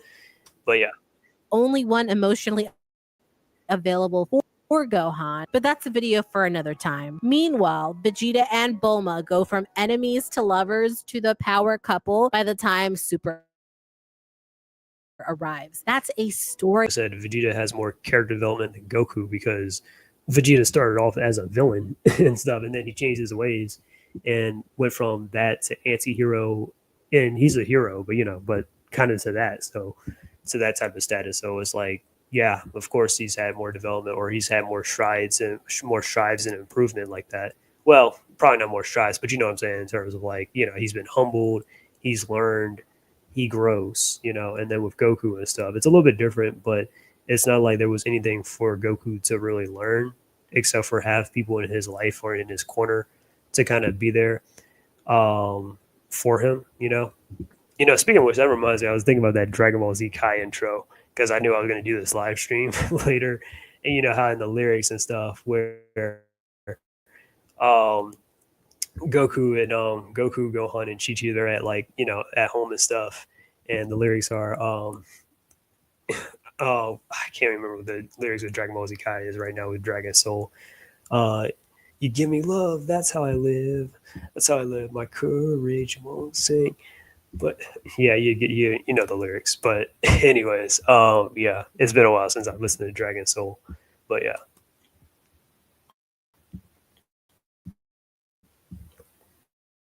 Some reason, the main character and his own love interest just did not get an and this Gohan thing right quick.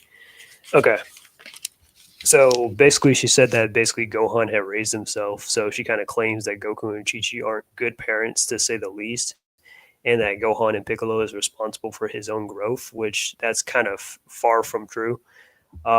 Piccolo may have like raised Gohan during the Saiyan saga for about 6 months, but since it wasn't neither his mommy or since he wasn't his daddy or anything, he had the liberty of kind of being a lot more harsher on him. I mean, of course, Chi Chi is his mom and kind of leans on him to kind of study more so he can kind of become a success. Like, I mean, what mom doesn't do that, which he kind of later would kind of after the Buu saga. But during his younger days, Chi Chi was kind of like very overprotective of Gohan, and she would definitely like no matter the power level, no matter the power gap, the power scaling, whatever.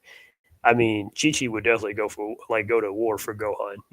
Like remember the Saiyan saga and stuff where Chi Chi pulled out all them guns and stuff and was about to go full on Rambo. She didn't care if the Saiyans were like bulletproof or immune or whatever, or if she was fighting a losing battle. She was about to, like when they were like watching everything play out on TV and everything playing out on Fortune Teller Baba's crystal ball and stuff. And when she saw Gohan get slapped by Nappa or whatever, Chi Chi was like, she broke. She was like, I mean, she was passing out all the time. Watch it. Oh my God, Gohan Chen, he's in danger. And then, she kept passing out all them times. And Ox King was like, oh my God, Chi Chi, are you okay? and stuff. And then when she saw Gohan get slapped by Nappa or whatever, like he did, Chi Chi broke. She was like, all right, that's it. that's it. Broke her silence or whatever. Like she had that that look on her face, and everybody was like, "Wait, isn't that all launches stuff? What are you doing with the guns, Chi Chi?" She was about to go full on Rambo. and yeah, it was about to be Saiyan season on Vegeta and Nappa for touching Gohan like that, for slapping him. So yeah, he was like, everybody was like, no, no, we can't. And then at some point, they're like, all right, we're about to, we got to go. We don't know what's going to happen. We don't know if the Earth's going to get destroyed now or whatever. But we might as well make this last stand, And I mean, luckily everything played out. But I'm just saying, like, yeah, Chi Chi definitely will go to war for Gohan and Goten and stuff. Even during the Buu saga, like, even though, yeah, of course, Gohan is like strong enough to protect himself and stuff like that. Remember when like everybody had thought that Gohan had died and stuff, and that he was killed by Boo, but instead Gohan got sent to the Supreme Kai world and stuff, or the Kai world and all that stuff, and he was training on there, but people didn't know, like they didn't know that, so they thought that Boo killed Gohan and stuff. When Chi Chi saw Boo for the first time or met Boo for the first time, she walked up to Super Boo when he was distracted by that little hourglass thing, and she slapped the mess out of at the back of out of his head. She was like, "You killed my son. What do you got to say for yourself?" And then Boo was like, "You're an egg." And then he turned Chi Chi into an egg, and you know what happened after that? He killed Chi Chi and all that, and that pissed off Goten. Like Goten saw that, and he was like, "He just did he just kill my?" Yeah, he did. And Goten was about to go down there and show Boo was real good, and Piccolo was like, "Don't even think about it. Don't even think about it. If you go now, you're gonna throw away our only chance to beat him. Which you gotta worry about is focus on training, getting yourself right with Trunks with the fusion dance. Then you can have your shot at getting revenge, of avenging her. But right now, uh, no, you know what I'm saying? So yeah, yeah. But what I'm saying is like, yes, Chi Chi definitely does care about her children and stuff, and definitely has made an impact on their lives and stuff. I mean, the reason why Gohan's smart like he is in the first place, it's not because of Goku, it's not because of Piccolo, it's because again, Chi Chi was leaning on him to study more to the point where. I mean, Gohan's literally a college scholar, or he's a college university professor or whatever. And on top of that, he's kind of considered to be a little bit even more smarter than Piccolo, and Piccolo has Kami's wisdom, so that's kind of saying a lot. Okay, so anyways, yeah. So let me get back to this. But yeah, um, and of course, Goku himself, he may be a little bit laid back, but he definitely does take a lot of pride in being a parent and stuff. I mean, the whole reason why Gohan is strong as he is in the first place is because of Goku. And yeah, I know how people be like, oh well, Goku's not a good dad. Piccolo is more of a dad than Gohan. I mean, the three of them all played a role or played a part in Gohan's development. It's not like either one didn't do their job, but anyways, or didn't do their due diligence. But okay. But anyways, yeah, I get that Goku's definitely a laid back dad, but he's definitely does take a pride in being a parent. I mean, the whole reason why Gohan is strong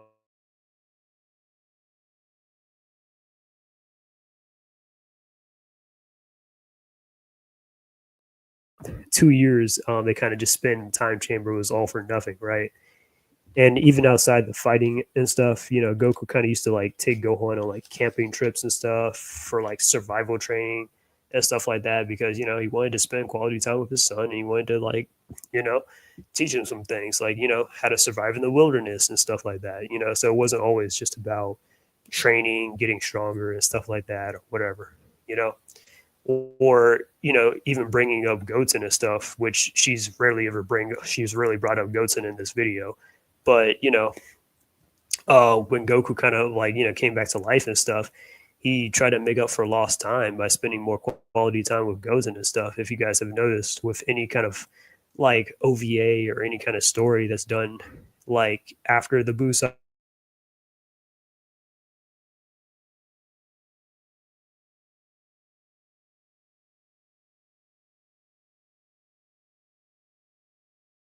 until now. So yeah, he had a lot of time to make up for that. So yeah, and then the first shot we see of Goku during like the whole world tournament peace arc or whatever, the 10-year time skip after the Buu saga is when he's training with Goten. So yeah, I mean Goku and Chi Chi definitely have played vital roles in both their children's lives and their upbringings. And of course Piccolo also had some he also helped out too, playing the role as kind of the family friend, the uncle, kind of a drill sergeant, and even a godfather to both Gohan and Goten. So that's pretty much how their parenting is. But let's get back to this. Goku lights up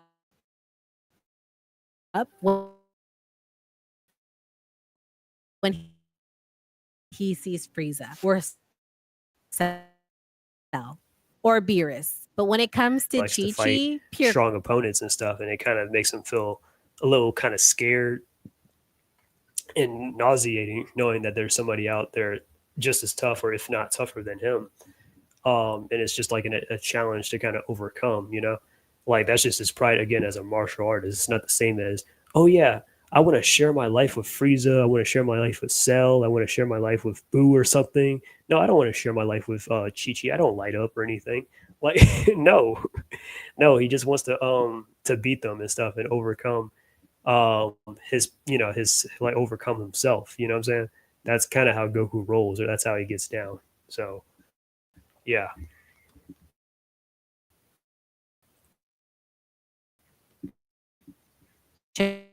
shows more enthusiasm to fight strangers who are evil than he does.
Ah, I hope the mic didn't get all that. Sorry.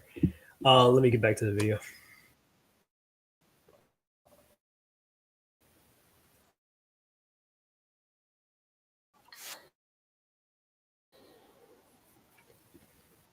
Again, I don't even count it because again, there's like at least what 3 times that they've probably kissed. Okay, well, kissed at least on screen, off screen, whatever.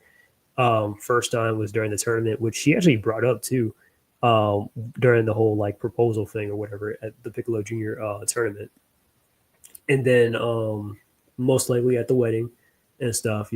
I'm pretty sure. Yeah, after they said I do stuff, I'm pretty sure they kissed. Yeah, and not to mention, didn't Goku not kiss her when he recovered from the heart virus and they were sharing that moment? And Master Roshi was like going like, oh, um, like he thought that Chi Chi was gonna get mad or just talking or whatever. And Goku leaned in and stuff and obviously kissed her. So I'm like, yeah, so he kind of knows what it is. But again, Dragon Ball Super, my problem with Dragon Ball Super is that they tend to like, again, when I exaggerate stuff, because again, like I said, that's kind of Dragon Ball, but they tend to like, well, with Goku, they a lot and stuff like that. Yeah, they really had dumb Goku down a lot and stuff, which makes no freaking sense whatsoever. But yeah,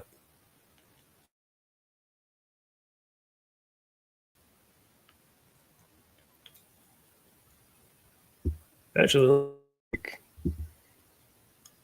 because it's, but anyways, it's such a contradiction though with Dragon Ball Super, because they have a lot of things that just contradict Dragon Ball Z that it just doesn't make any sense. But that's just me. But anyways, let me show this real quick. That is not what I wanted to pull up.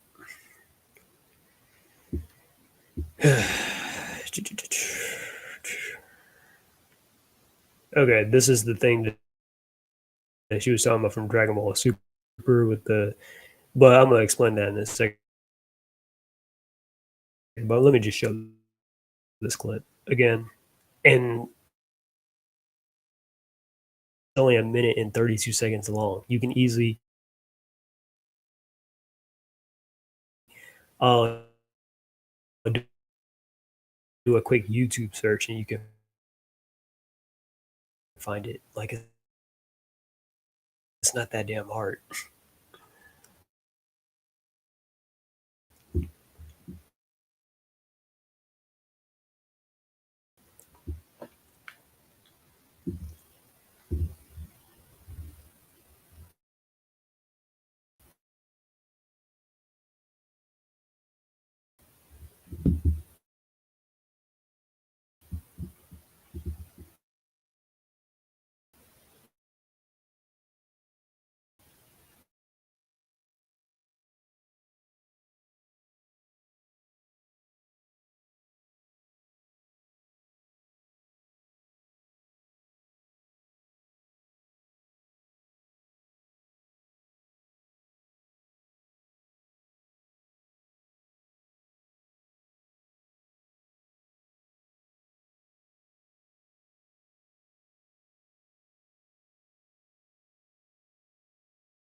we go. Again, 1.4 million people have seen this. Like, it's not like, oh, well,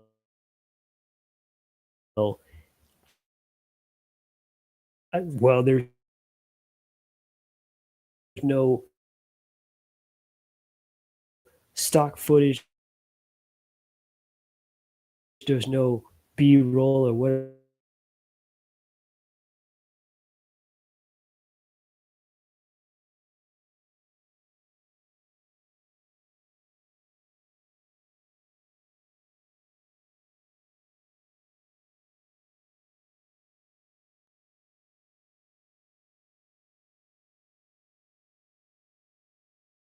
Oh, come on. This is getting it.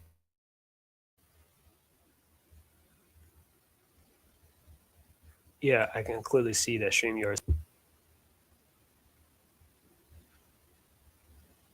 Come on.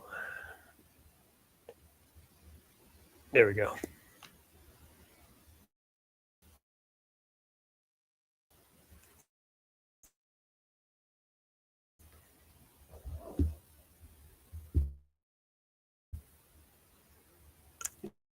Oh, snap. I messed up the knob.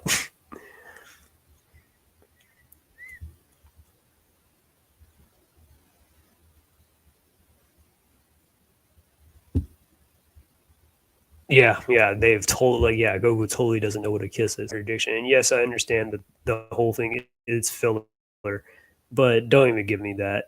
Like, don't even give me that. Oh, well, it's filler. No, Dragon Ball Super feels like it's filler more than anything,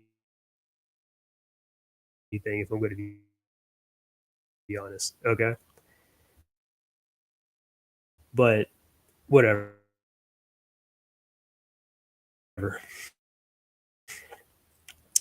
But anyways, let's get back.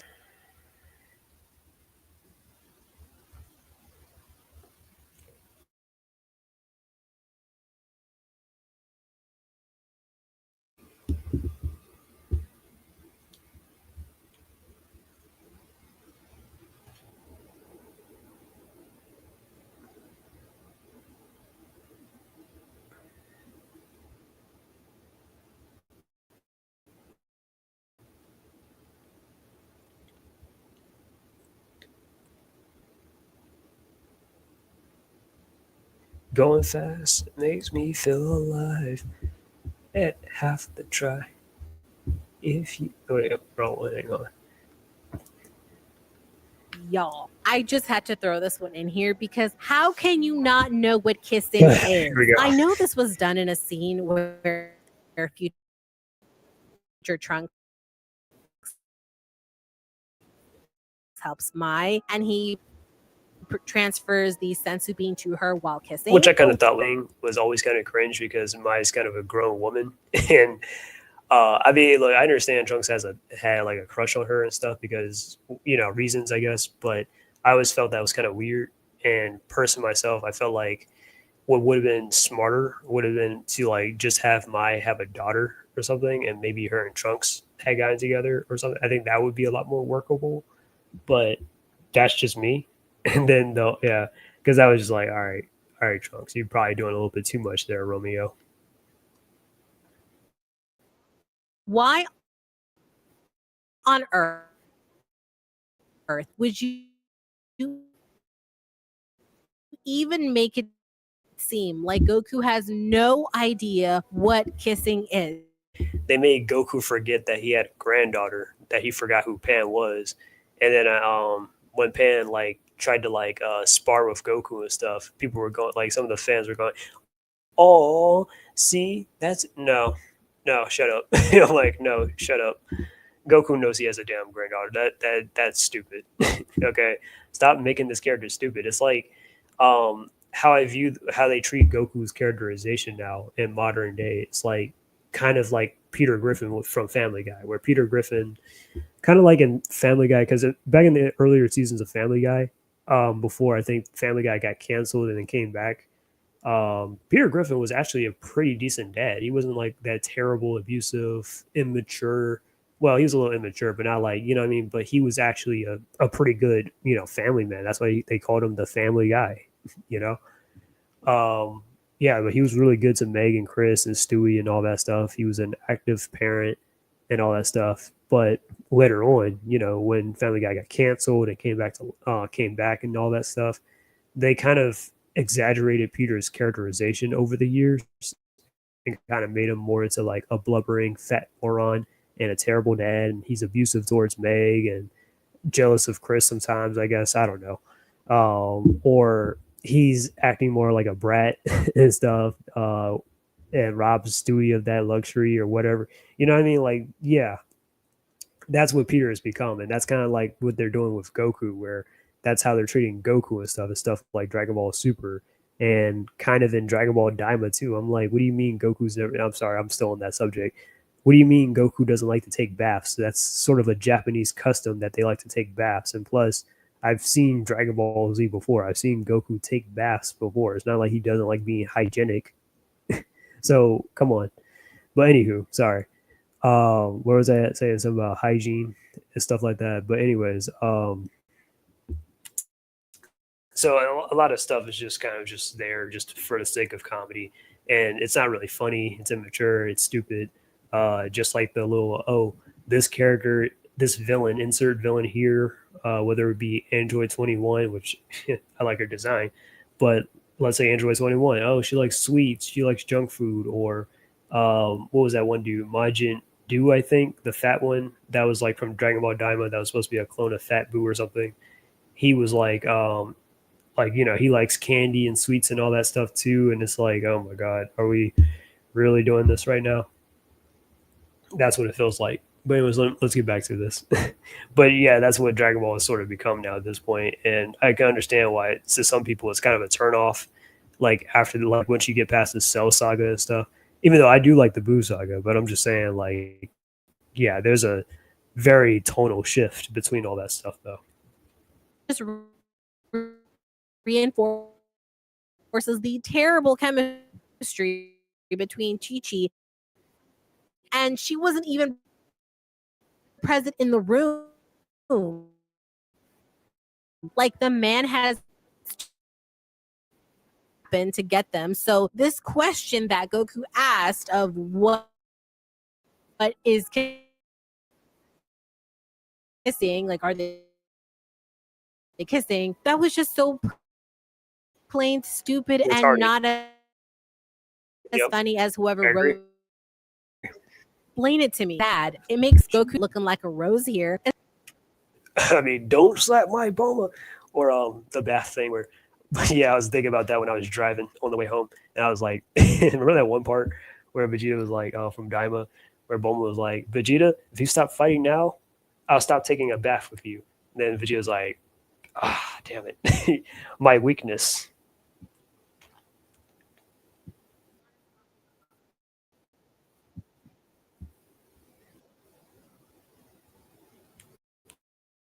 Oh, great, and that. Just what I always wanted. Not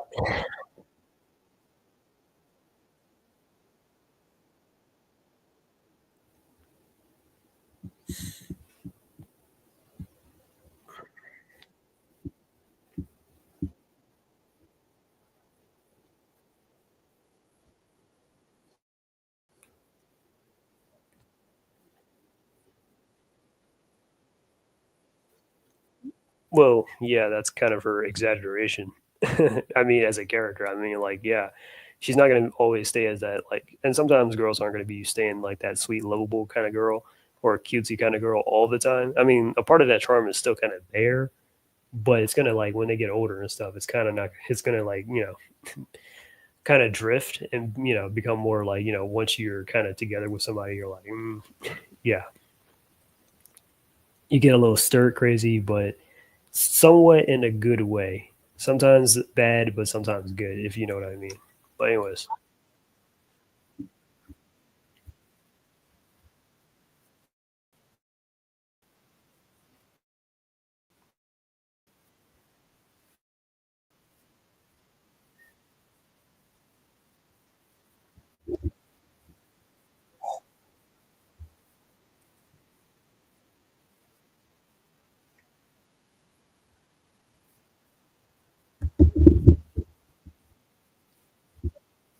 What is there for him to be standing up for her for? And yeah, he definitely does show his appreciation to Chi Chi. I mean, he says thank you and stuff like that or whatever. Um, but okay, cool, I guess,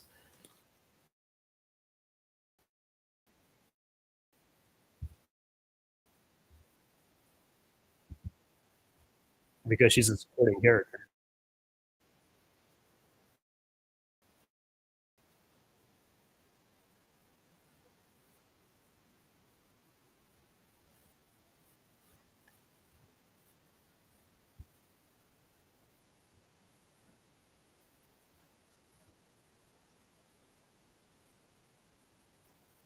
Please, please, please say the the magic pair that I want you to say. But I'm a wait until I get to that one.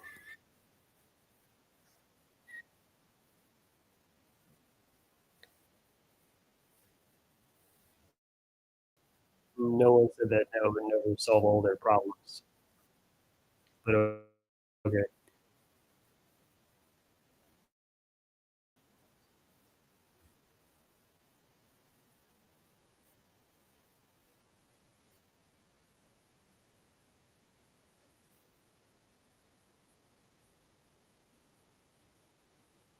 I think I kind of already showed enough.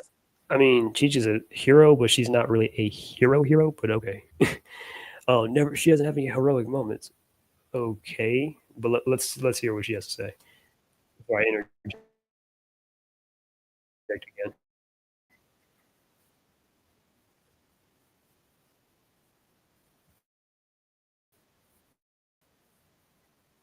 Oh, too in a second, but I know it's kind of silent the whole time. But if she wants to see bad Goku and Chi chemistry, she can watch Sonic X. The relentless between Sonic and Amy came out of nowhere. Ashes, you know what I'm going to say to that. You know I disagree on that. I wouldn't say it was out of nowhere. No, Sonic and Amy always had feelings for each other. It's just like not like well, and again, this is the thing with a lot of guys. Like again, whether it be real life or fictional, even with Sonic or Goku, guys aren't really that affectionate like that. Okay, yeah, there are guys that are like that, but we're not really affectionate like that. Um, we're not really like we do grow attached, but we don't grow like you know what I'm saying. We don't like to show it, you know, especially if like you're talking like Sonic and animals and stuff. So they prefer usually to be alone, or they like to be kind of solitary animals and stuff, you know. So that's kind of a you know like yeah, I think that's kind of a little bit of a reference to that, but that's neither here nor there.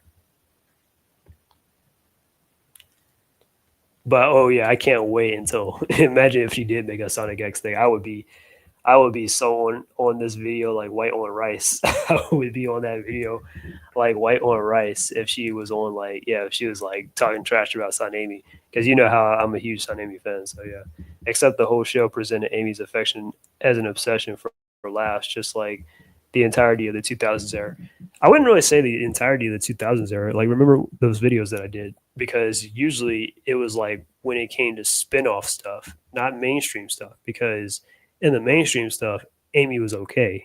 In the spin-off stuff, she was kind of like a little obsessive or the you know the little tropes that people think that are associated with her character.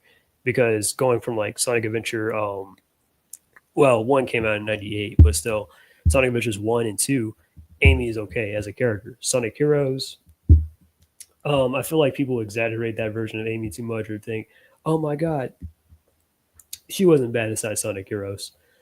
What's another mainstream Sonic game? Sonic 06. Amy was honestly perfect inside Sonic 06. Sonic Unleashed, she was fine in that too. It's mostly the spin-off stuff is the problem, or where she has that hot-blooded temper or that obsessiveness or whatever, the over the clinginess and stuff like the Sonic Advance games. Even though she was fun to play as inside Sonic Advance, or a little challenging, definitely. But the Sonic Advance games, Sonic, not Rivals, but Sonic Rush. Yeah, Sonic Rush. The first game where she was definitely like that and all, about Blaze and stuff like that. Um, the Sonic Rider series. Now, I've never played what was that second one? Zero Gravity. Well, I never played anything outside the first one, to be honest. Yeah, the first Sonic Riders, but Zero Gravity, I heard Amy was a fight, like she was a good character in that one. First one, not so much, but we're not going to go into detail right now. And then the third one, I think nobody really liked that game, and I think a lot of people outside of just Amy were written out of character. So that's to say a lot. So but that's just an observation that I kind of made, though.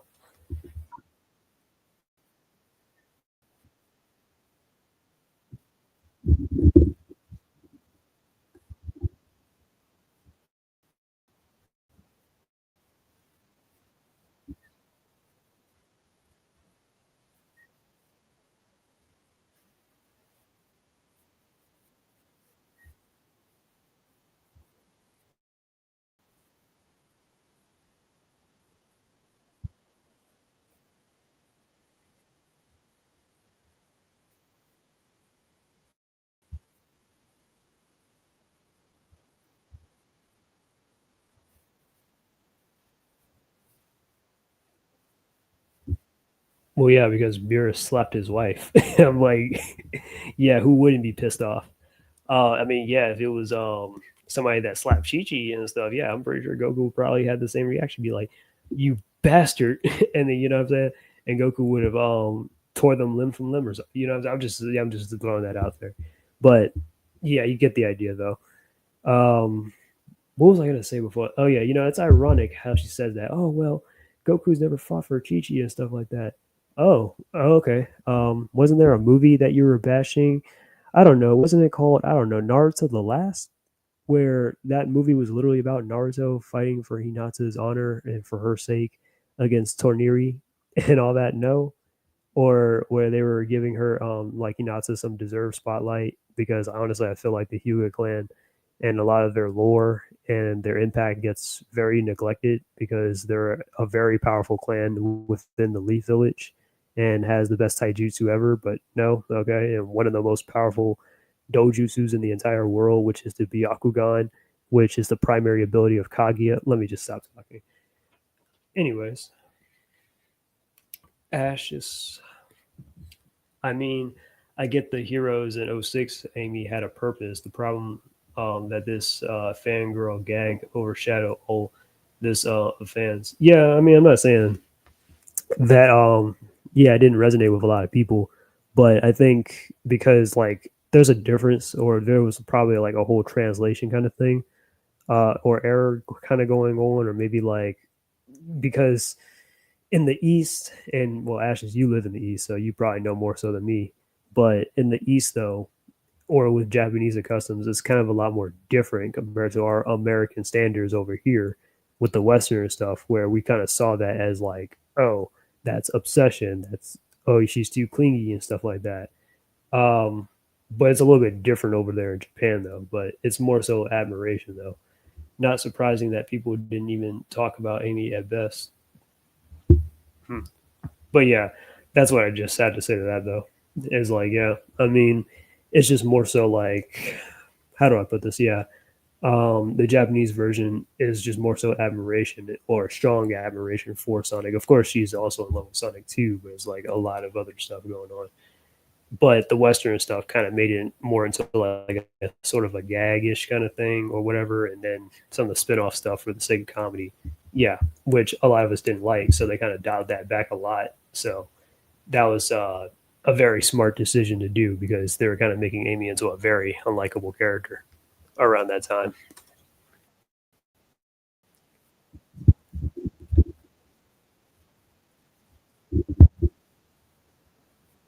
He didn't smack her or slap her or whatever. He patted her on the back, and Goku wasn't really mindful of his strength, and it was supposed to be a gag moment. But I don't know why she's counting that. But okay, okay,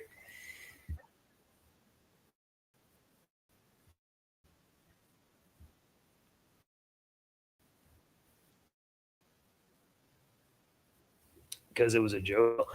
And I mean, I guess I can pull my card here and be like, well, that was a filler moment too. But okay, we're gonna pretend like in Battle of the Gods when like Yamcha had walked up to Beerus, and he gave Beerus a pat on the back and was like, being a pal. He was like, "Hey, Beerus," and he obviously didn't know. And Vegeta's like, "Oh my god, he's about to get us killed."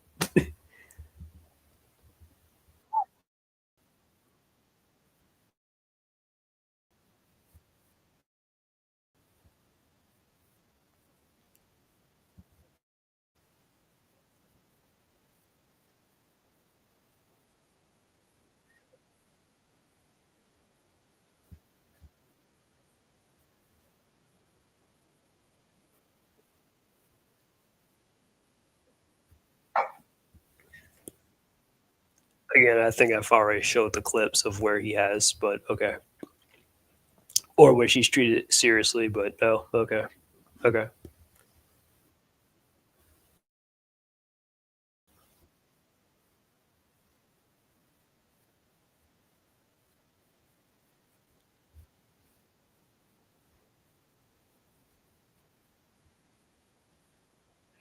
Oh yeah, and kind of like what I was saying with the whole Boruto thing too, where she was like, "Well, Naruto and Hinata are more so like roommates than actual like a couple and stuff." In Boruto, they're just better parents than they are a couple, and I'm just like, you do realize the show is called Boruto, right?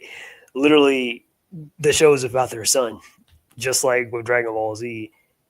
It's mostly about Gohan, so of course it's going to be about Goku and Chichi kind of parenting Gohan. Then their romantic endeavors or them going on some getaway. Because again, you're forgetting this is a shonen anime series, man.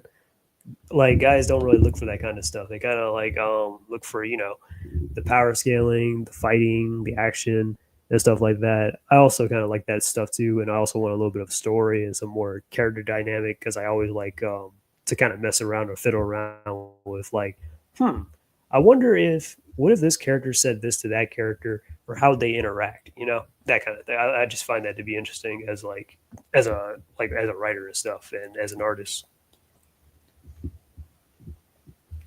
Imagine, ooh, this is going to be a good one. Imagine her making a video on why 2025, I mean, 20, I said 2025, ill. 2012, Donnie is a stalker to April, even though he primarily saved her from the Karai. And a handful of times after that, he did. Um, I don't know what to say to that. I definitely know people have definitely made videos talking crap about how they find 2012 Donnie to be problematic and stuff like that.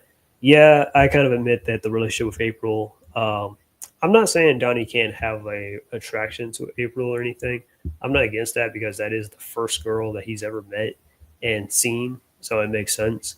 But I feel like yeah, maybe after like a couple of seasons, they should have probably dropped it and Donnie just realized that he just can't be with April or whatever, and is like, okay, well, and then he finds somebody else that's more so his speed, like another mutant or possibly an alien or something. That's just me, because I feel like the Turtles' relationships work better with those type of characters versus kind of making it a little bit controversial, whether it be with a human character, but then sometimes the human character might turn into like a mutant or something, like Mona Lisa's case in the '87 cartoon, or I guess sort of Karai, but I don't want to count Karai and Leo as a thing in the 2012 series because they're technically siblings. So I'm like, nope, not gonna touch that one.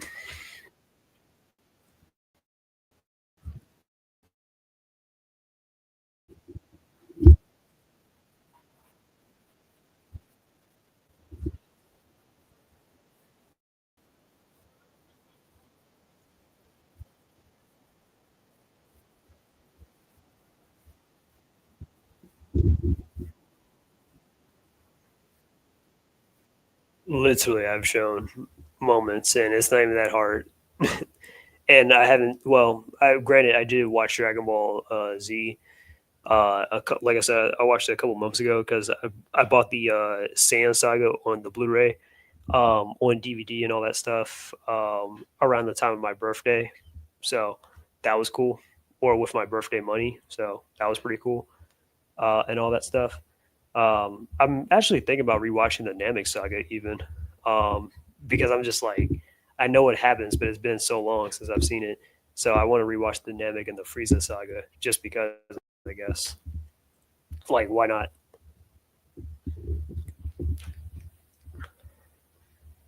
Let me say this.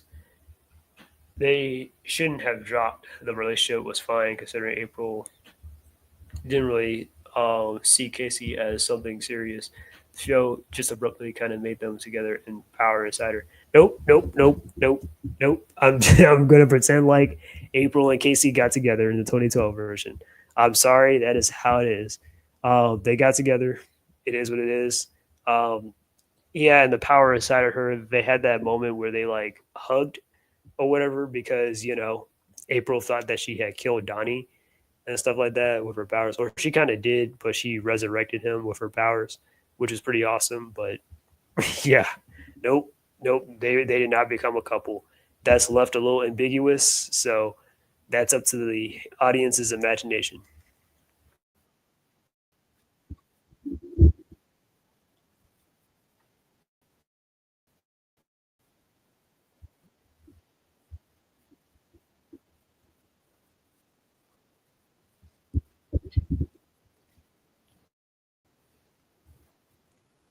No, he's around. He's not always spending his time training.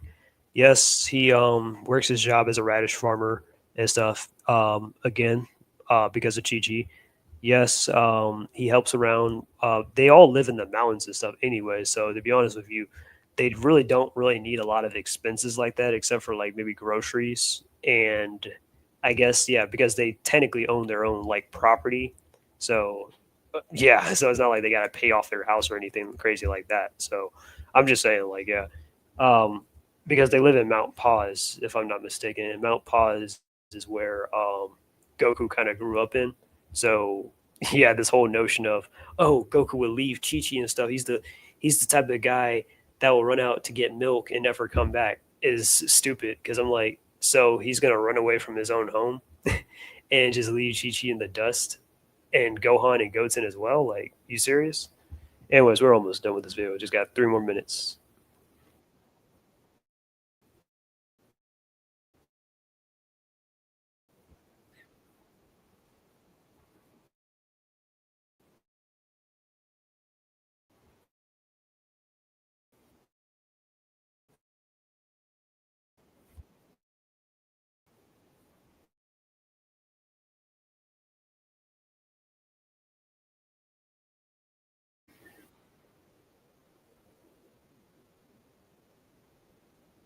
I think we were talking about Sonic Crossworlds, Sonic Racing Crossworlds. I'm not in particularly interested in getting it per se. That's why I haven't really talked about it much because I don't really play racing games like that, to be honest. Um, and plus, it's just like so if I if they, I promise you, if they got what you call it, Goku's Mountain is Mount Paz. Yeah, that's what I called it, Mount Paz. Unless I'm pronouncing it wrong. But what's happening at SSJ? But anyways, what was I saying? Yeah, with Sonic Racing Cross Worlds. I mean, if they have some of the IDW characters in there, yes, I sign me up. I'm definitely getting it. And I know they're bringing some Sega characters in the mix too, which is pretty cool.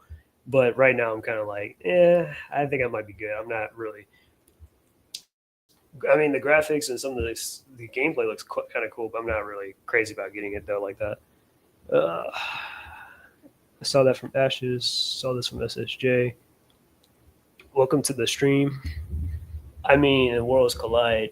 April and Donnie are shown goofing around when Casey is absent only against Leo Karai, her ship, and Shinny would have been official. Again, I'll leave that ambiguous. I'll leave that ambiguous. It's not like it was just a moment or whatever. Just gonna leave it ambiguous.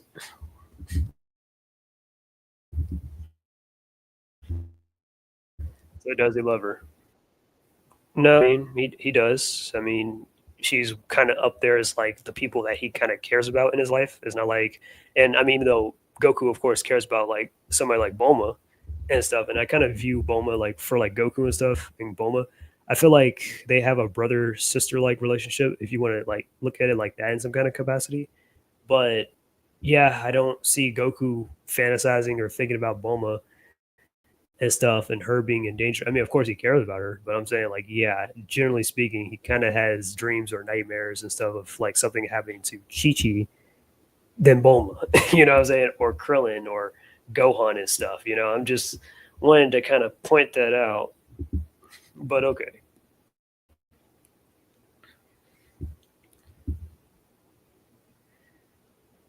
Or Mount Pazu. Yeah, that's probably it. My bad.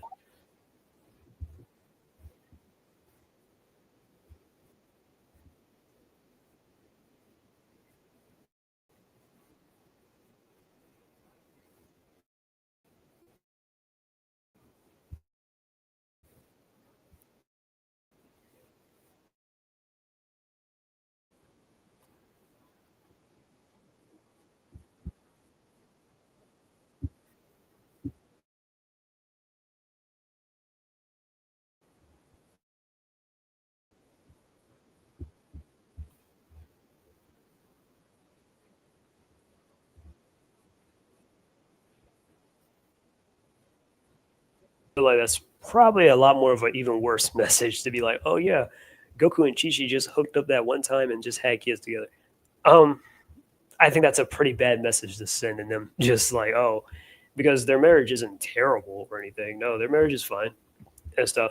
It's just that, like, really, I feel like people kind of exaggerate it or whatever, to be honest. But their marriage isn't really like, it's not really too much to like really walk away and talk about. But it's not like, oh, it's problematic. Oh, it's so bad. No, it works with their characters, to be honest. But anyways, I feel like that's probably a lot more of a worse message to say, hey, they hooked up and that was. I'm like, I don't think Goku's the type to really hook up like that. I'm not saying it's wrong, but I'm just saying that's not Goku's character though. To be like, oh, well, I hooked up with one chick this one time because she showed me a couple of things and stuff like that, and that was it. What? Like you're just making Goku sound like the dude's an animal at this point, or he's some kind of I don't know, beast or whatever. I'm like, nah, he ain't like that. Yeah, he grew up in the mountains and stuff, but I'm like, yeah, Goku grew up in the mountains and stuff, but he's not like, not at least since the early points of Dragon Ball, but even then, like he still had his grandpa and stuff like that, and he's still like, right. So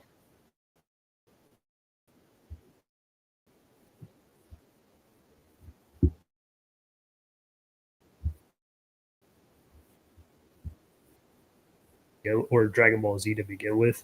I mean, yeah, she's around or she's kind of in the background or around the supporting characters, but yeah, like yeah, um, that's why like she's not really part of the main adventure or anything like that. I mean, Bulma is sometimes, because she's a scientist and sometimes her inventions help the plot, but other than that, I mean, yeah, Chi Chi's kind of just like with at home or with the crew and stuff like that, watching everything unfold or play out.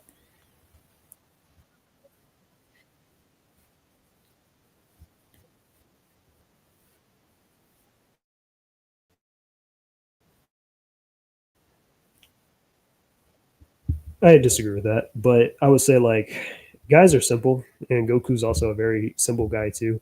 Where yeah, I mean those are just the things in life that satisfy him. It's just sleeping, eating, fighting, and I'm satisfied. Let's take a I don't know. I'm gonna go off of Naruto real quick. Take Shikamaru for example, right? Shikamaru, for example, like this is in the novel where he was kind of saying that basically basically like growing up as a kid he always just wanted to live just the right life, marry the right person, and just retire. You know what I'm saying? And just have a peaceful life. He doesn't care about growing his skills as a ninja. He doesn't care about none of that stuff, taking on extra responsibilities. But unfortunately for Shikamaru, ever since he passed the tuning exams and became a tuning, he's got cluttered with work, and a lot of his mentors like Asuma and his dad have been a lot more on him and stuff about that, and Tsunade, and he's like, oh my god, why, why do they keep bombarding me with work? And then he went from, of course, tuning to joning to being kind of sort of like Tsunade's advisor and sort of Shizune's place, and then Kakashi's not too long after that, and then Naruto's, of course, to him actually being the Hokage. So it's not exactly the life that Shikamaru asks for, but yeah, but all the stuff that I just said that makes that he just wants to like live that simple life. That's usually a lot of the mindset that a lot of guys like myself even kind of just want to have, where we're just like we don't want to be bothered, we don't want this overcomplicated this or whatever. We just want to be left alone to our own whatever and just live our lives, you know. But that's not to say that we don't enjoy a few extra curveballs that go our way either. So there is that too.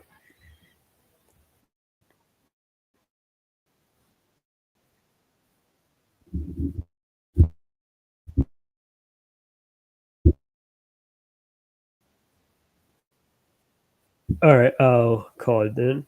I think that put out most of my cards anyways. As to what I was saying, it's mostly a lot of her complaints against Goku for the most part, and then Chi-Chi.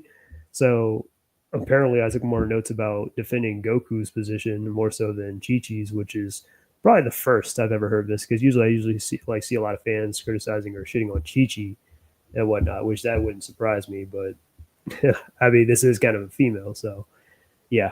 I know I'm going to be a little sexism on saying that, but I'm just saying I'm sorry, but it makes all the sense in the world. All right. But anyways, that's Day does. If you guys want to check out her video, I'm pretty sure I just showed you where the whole thing was in the first place. But yeah, um, I guess I could talk about a few other things first before I go. This won't take long to be honest, but yeah, it's still like it's about to be 10:40, so I still got. I mean, I got time. Nothing crazy is happening. Might do a quick little reaction to Marvel Zombies, I suppose, and just tell you my thoughts about that, and knock that out in this video.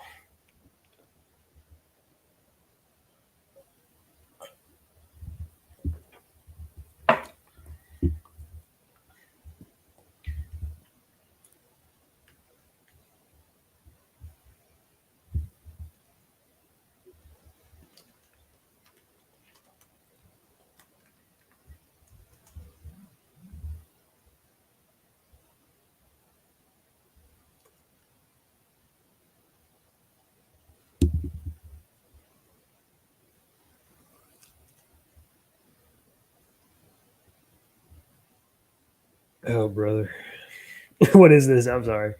Apparently, a new clip has just surfaced.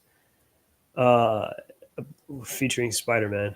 I guess you'll get my live reaction on this one because I don't think I've seen it before.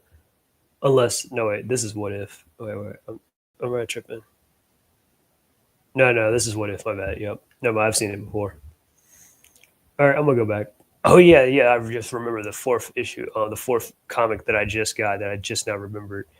Um, the Spider-Man thing, the Spider-Man '94 comic. Yeah, I had to get that. Because I know people are definitely going to be talking about it, and I kind of want to read it for myself.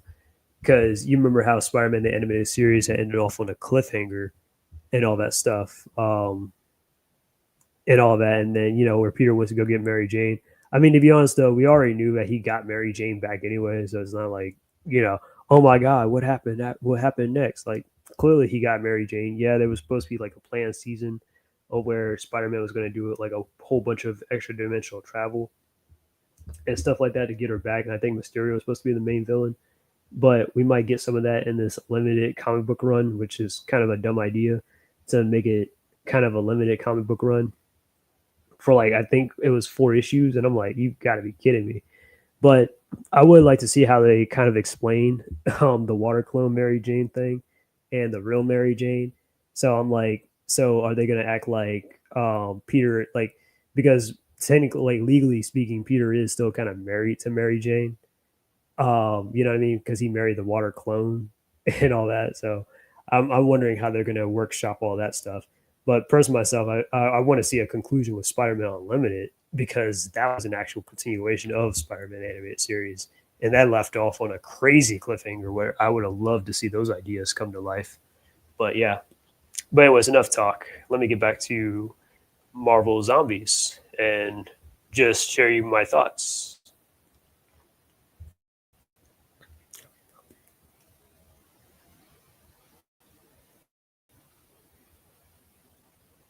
And yes, I will play the volume this time.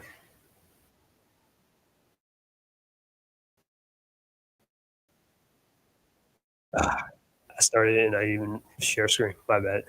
I'm so anxious. Let me just wait for it to pop up on my end.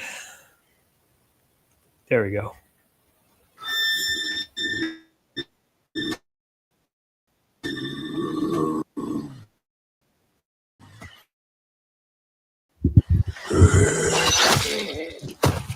It's for a mature audience, but I'm pretty sure it's kind of like with Echo. And I know SSJ saw Echo. I didn't watch Echo or bother with it because I'm just like, yeah, it's going to be like with Birds of Prey, where they're like, oh yeah, this is a rated R movie. It's hard R and blah blah blah. Or like, what was it, the second Suicide Squad, where they that was also rated R too. And I'm like, this is honestly a lot more childish and a lot more immature compared to some of the more PG-13 stuff in comparison. Like, what is this? Oh, why going after Mary Jane? Peter already met Stan. He should have just taken him into this world. He's the true waifu compared to every Marvel girl. You mean husbando? But nah, if anybody's taking Stan, it's going to probably be Madam Web. If you get the joke, you get the joke. But I know it's not that funny.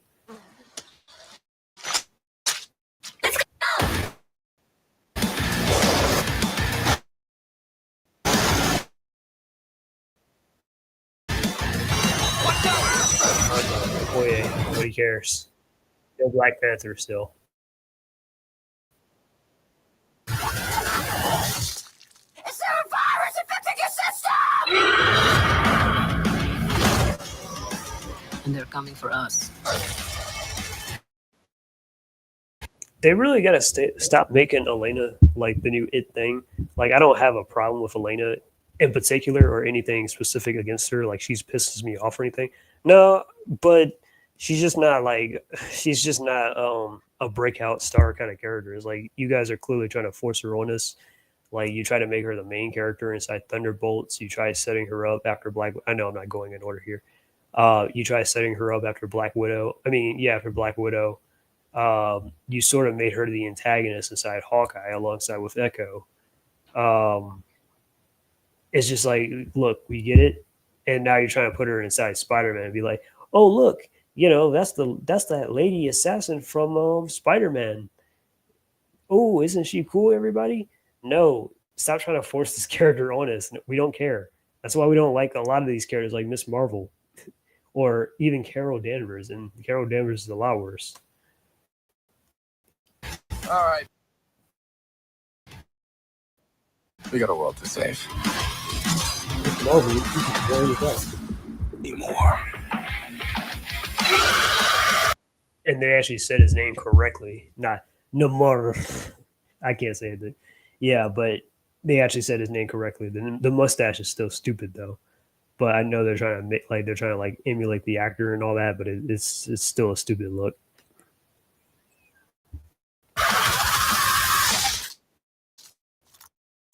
Shit.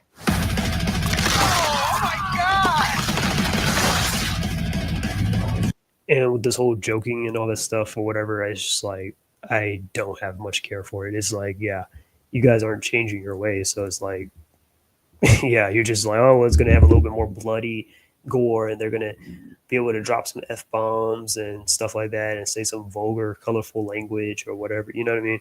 Yeah.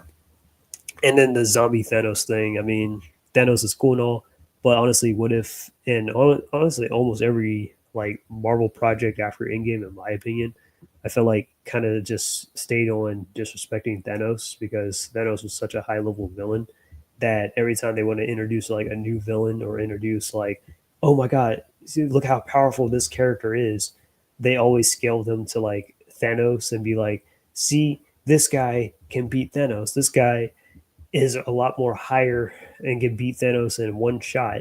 And it's kind of like, oh my god, stop it.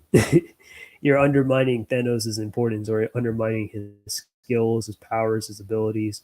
enough. Okay, you're making this character look like a joke, and you're kind of making in game look like it was all null and void, and it's not. It's not really. It's not cute at all.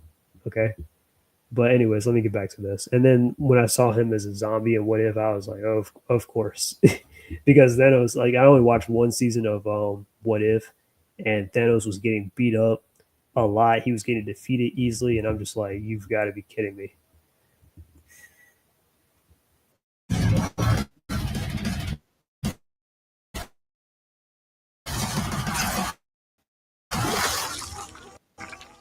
So a little bit. It's I mean, interesting, I guess. Whatever.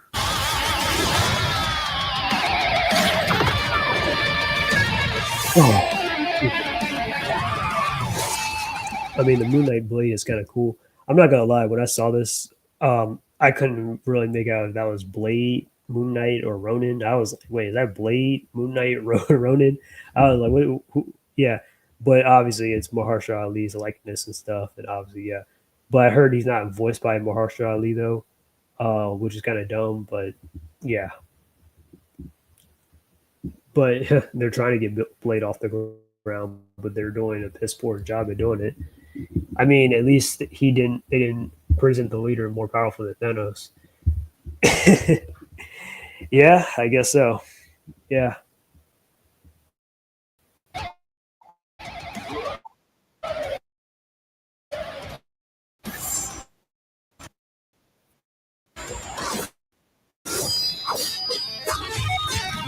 And I will say, I mean, and I guess Ghost had just became a real ghost this time. Let me stop. But Blade, yeah, I will say the fight choreography looks great, but the animation itself and all that stuff, it's probably like this one moment in the trailer or a few moments in like the series, and that's about it. And that's the draw, and that's the takeaway. And I'm like, yeah, that's great and all, but I still don't think this is going to be a good show. And I know this is probably the nihilistic, pessimistic side of me or whatever, I guess, kind of speaking. But I mean, Marvel has done so much where they're trying so hard to come back, but they're still making the same mistakes where you have these characters that are joking around a lot and the still part that people don't care to see anymore or that they don't want to see, but you're trying to force it. Like, when I unpause it, you'll see the cast of characters that I'm talking about.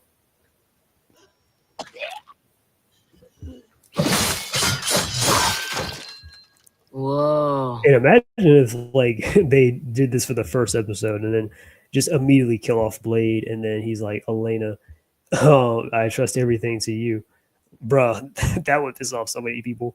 That's how you do that. So you got a White Widow right here, and nobody cares about the Red Guardian, which yeah, he was really annoying inside Black Widow. I'm not gonna lie, I kind of sort of found him a little bit more funnier inside Thunderbolts, but that still doesn't make up for him being a terrible character. Um, if I'm not mistaken, this is supposed to be Katie or whatever. It's funny how she doesn't have a name or anything like that. The one that's voiced by Aquafina, I mean, that's played by Aquafina and all that from Shang-Chi. I didn't really care much for Shang-Chi, and Katie was probably the worst part of the movie, to be honest. But I will give Aquafina credit where credit is due. I think her voice acting over the years has gotten better. That's just me. But acting wise, I don't know. And it's funny too because I was talking to like one of my relatives about Aquafina, and I was like, she's a rapper, and she was like, "What?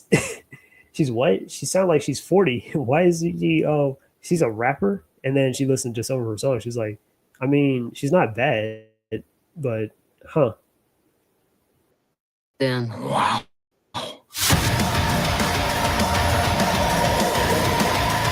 Coming soon to streaming services. All right, well, that's the end of that. I don't really have much else that I wanted to really talk about. Um, yeah, nothing new. Like I said, comics I got for this week. I got this Thing comic and stuff with Storm as a on the cover and all that. Obviously, I'm not really doing any reviews. I don't have any uh, aspirations of doing any like reviews or anything like that. So yeah, you can count that out. Um, so I got this thing comic. I got the Spider-Man '94 thing. Uh, sorry, I'm really thinking.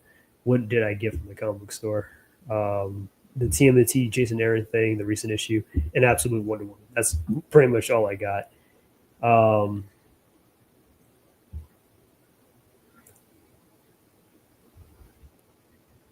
I'm not playing this song though, clearly, but actually no, I could probably get in trouble too for the copyright. But I'm just playing this in the background.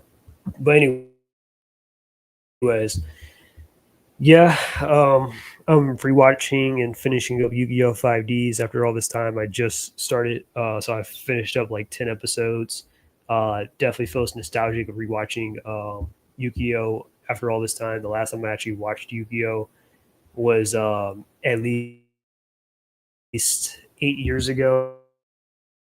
Kind of around the time of my graduation from high school, when I finished up Yu-Gi-Oh! GX, or I was in the process of watching Yu-Gi-Oh! GX, and I finally like watched season 4 and all that stuff. But yeah, and I kind of hesitated for a while.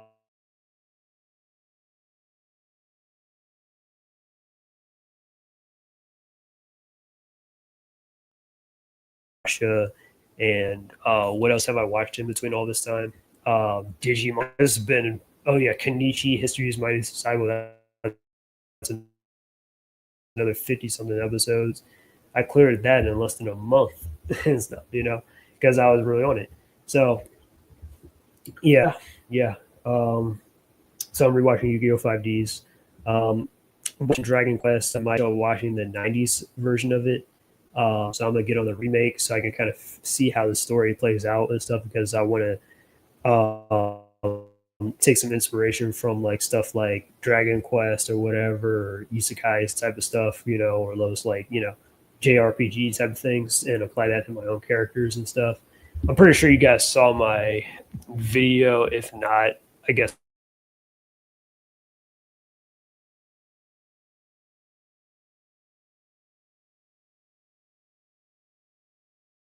But yeah, but let me pull this up.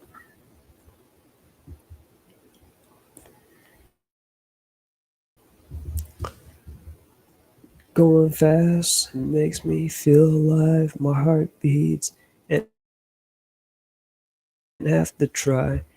If you think that you can win, only if I.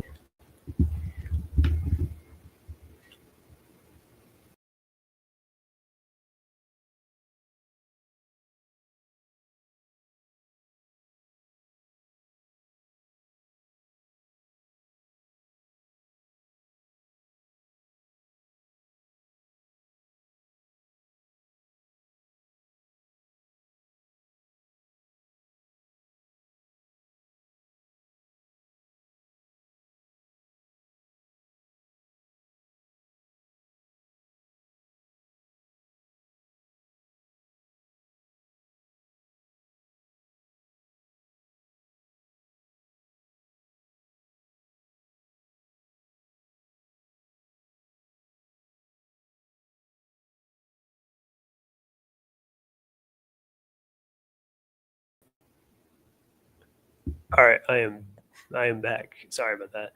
I'm about to get to what I was about to screen share.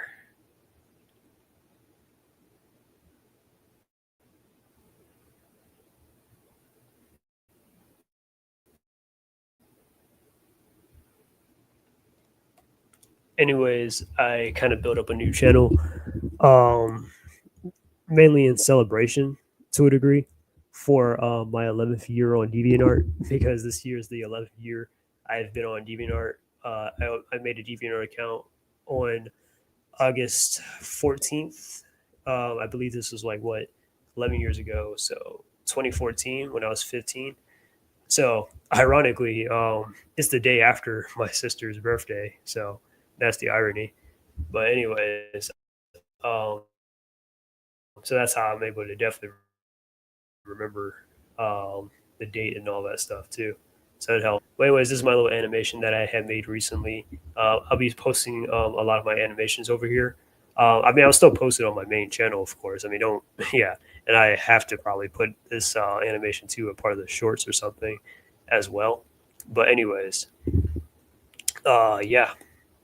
It took me a week to kind of make this and stuff. It was like, this is one of my characters, Spice and stuff. I have her doing this magic girl transformation and all that stuff. It turned out pretty great. Didn't get a whole lot of views like that on YouTube, but it is what it is. TikTok though, that's definitely a different case because it got like 800 people and over like 80 likes and stuff like that. That is like, of course it's TikTok. So, the algorithm works over there compared to over here, but still I was really impressed. I tried out a lot of new things that I'd never done before. Yeah. So if you guys really want to go check that one out, please subscribe. But I'm out. Peace and enjoy me again. Happy Friday, everybody.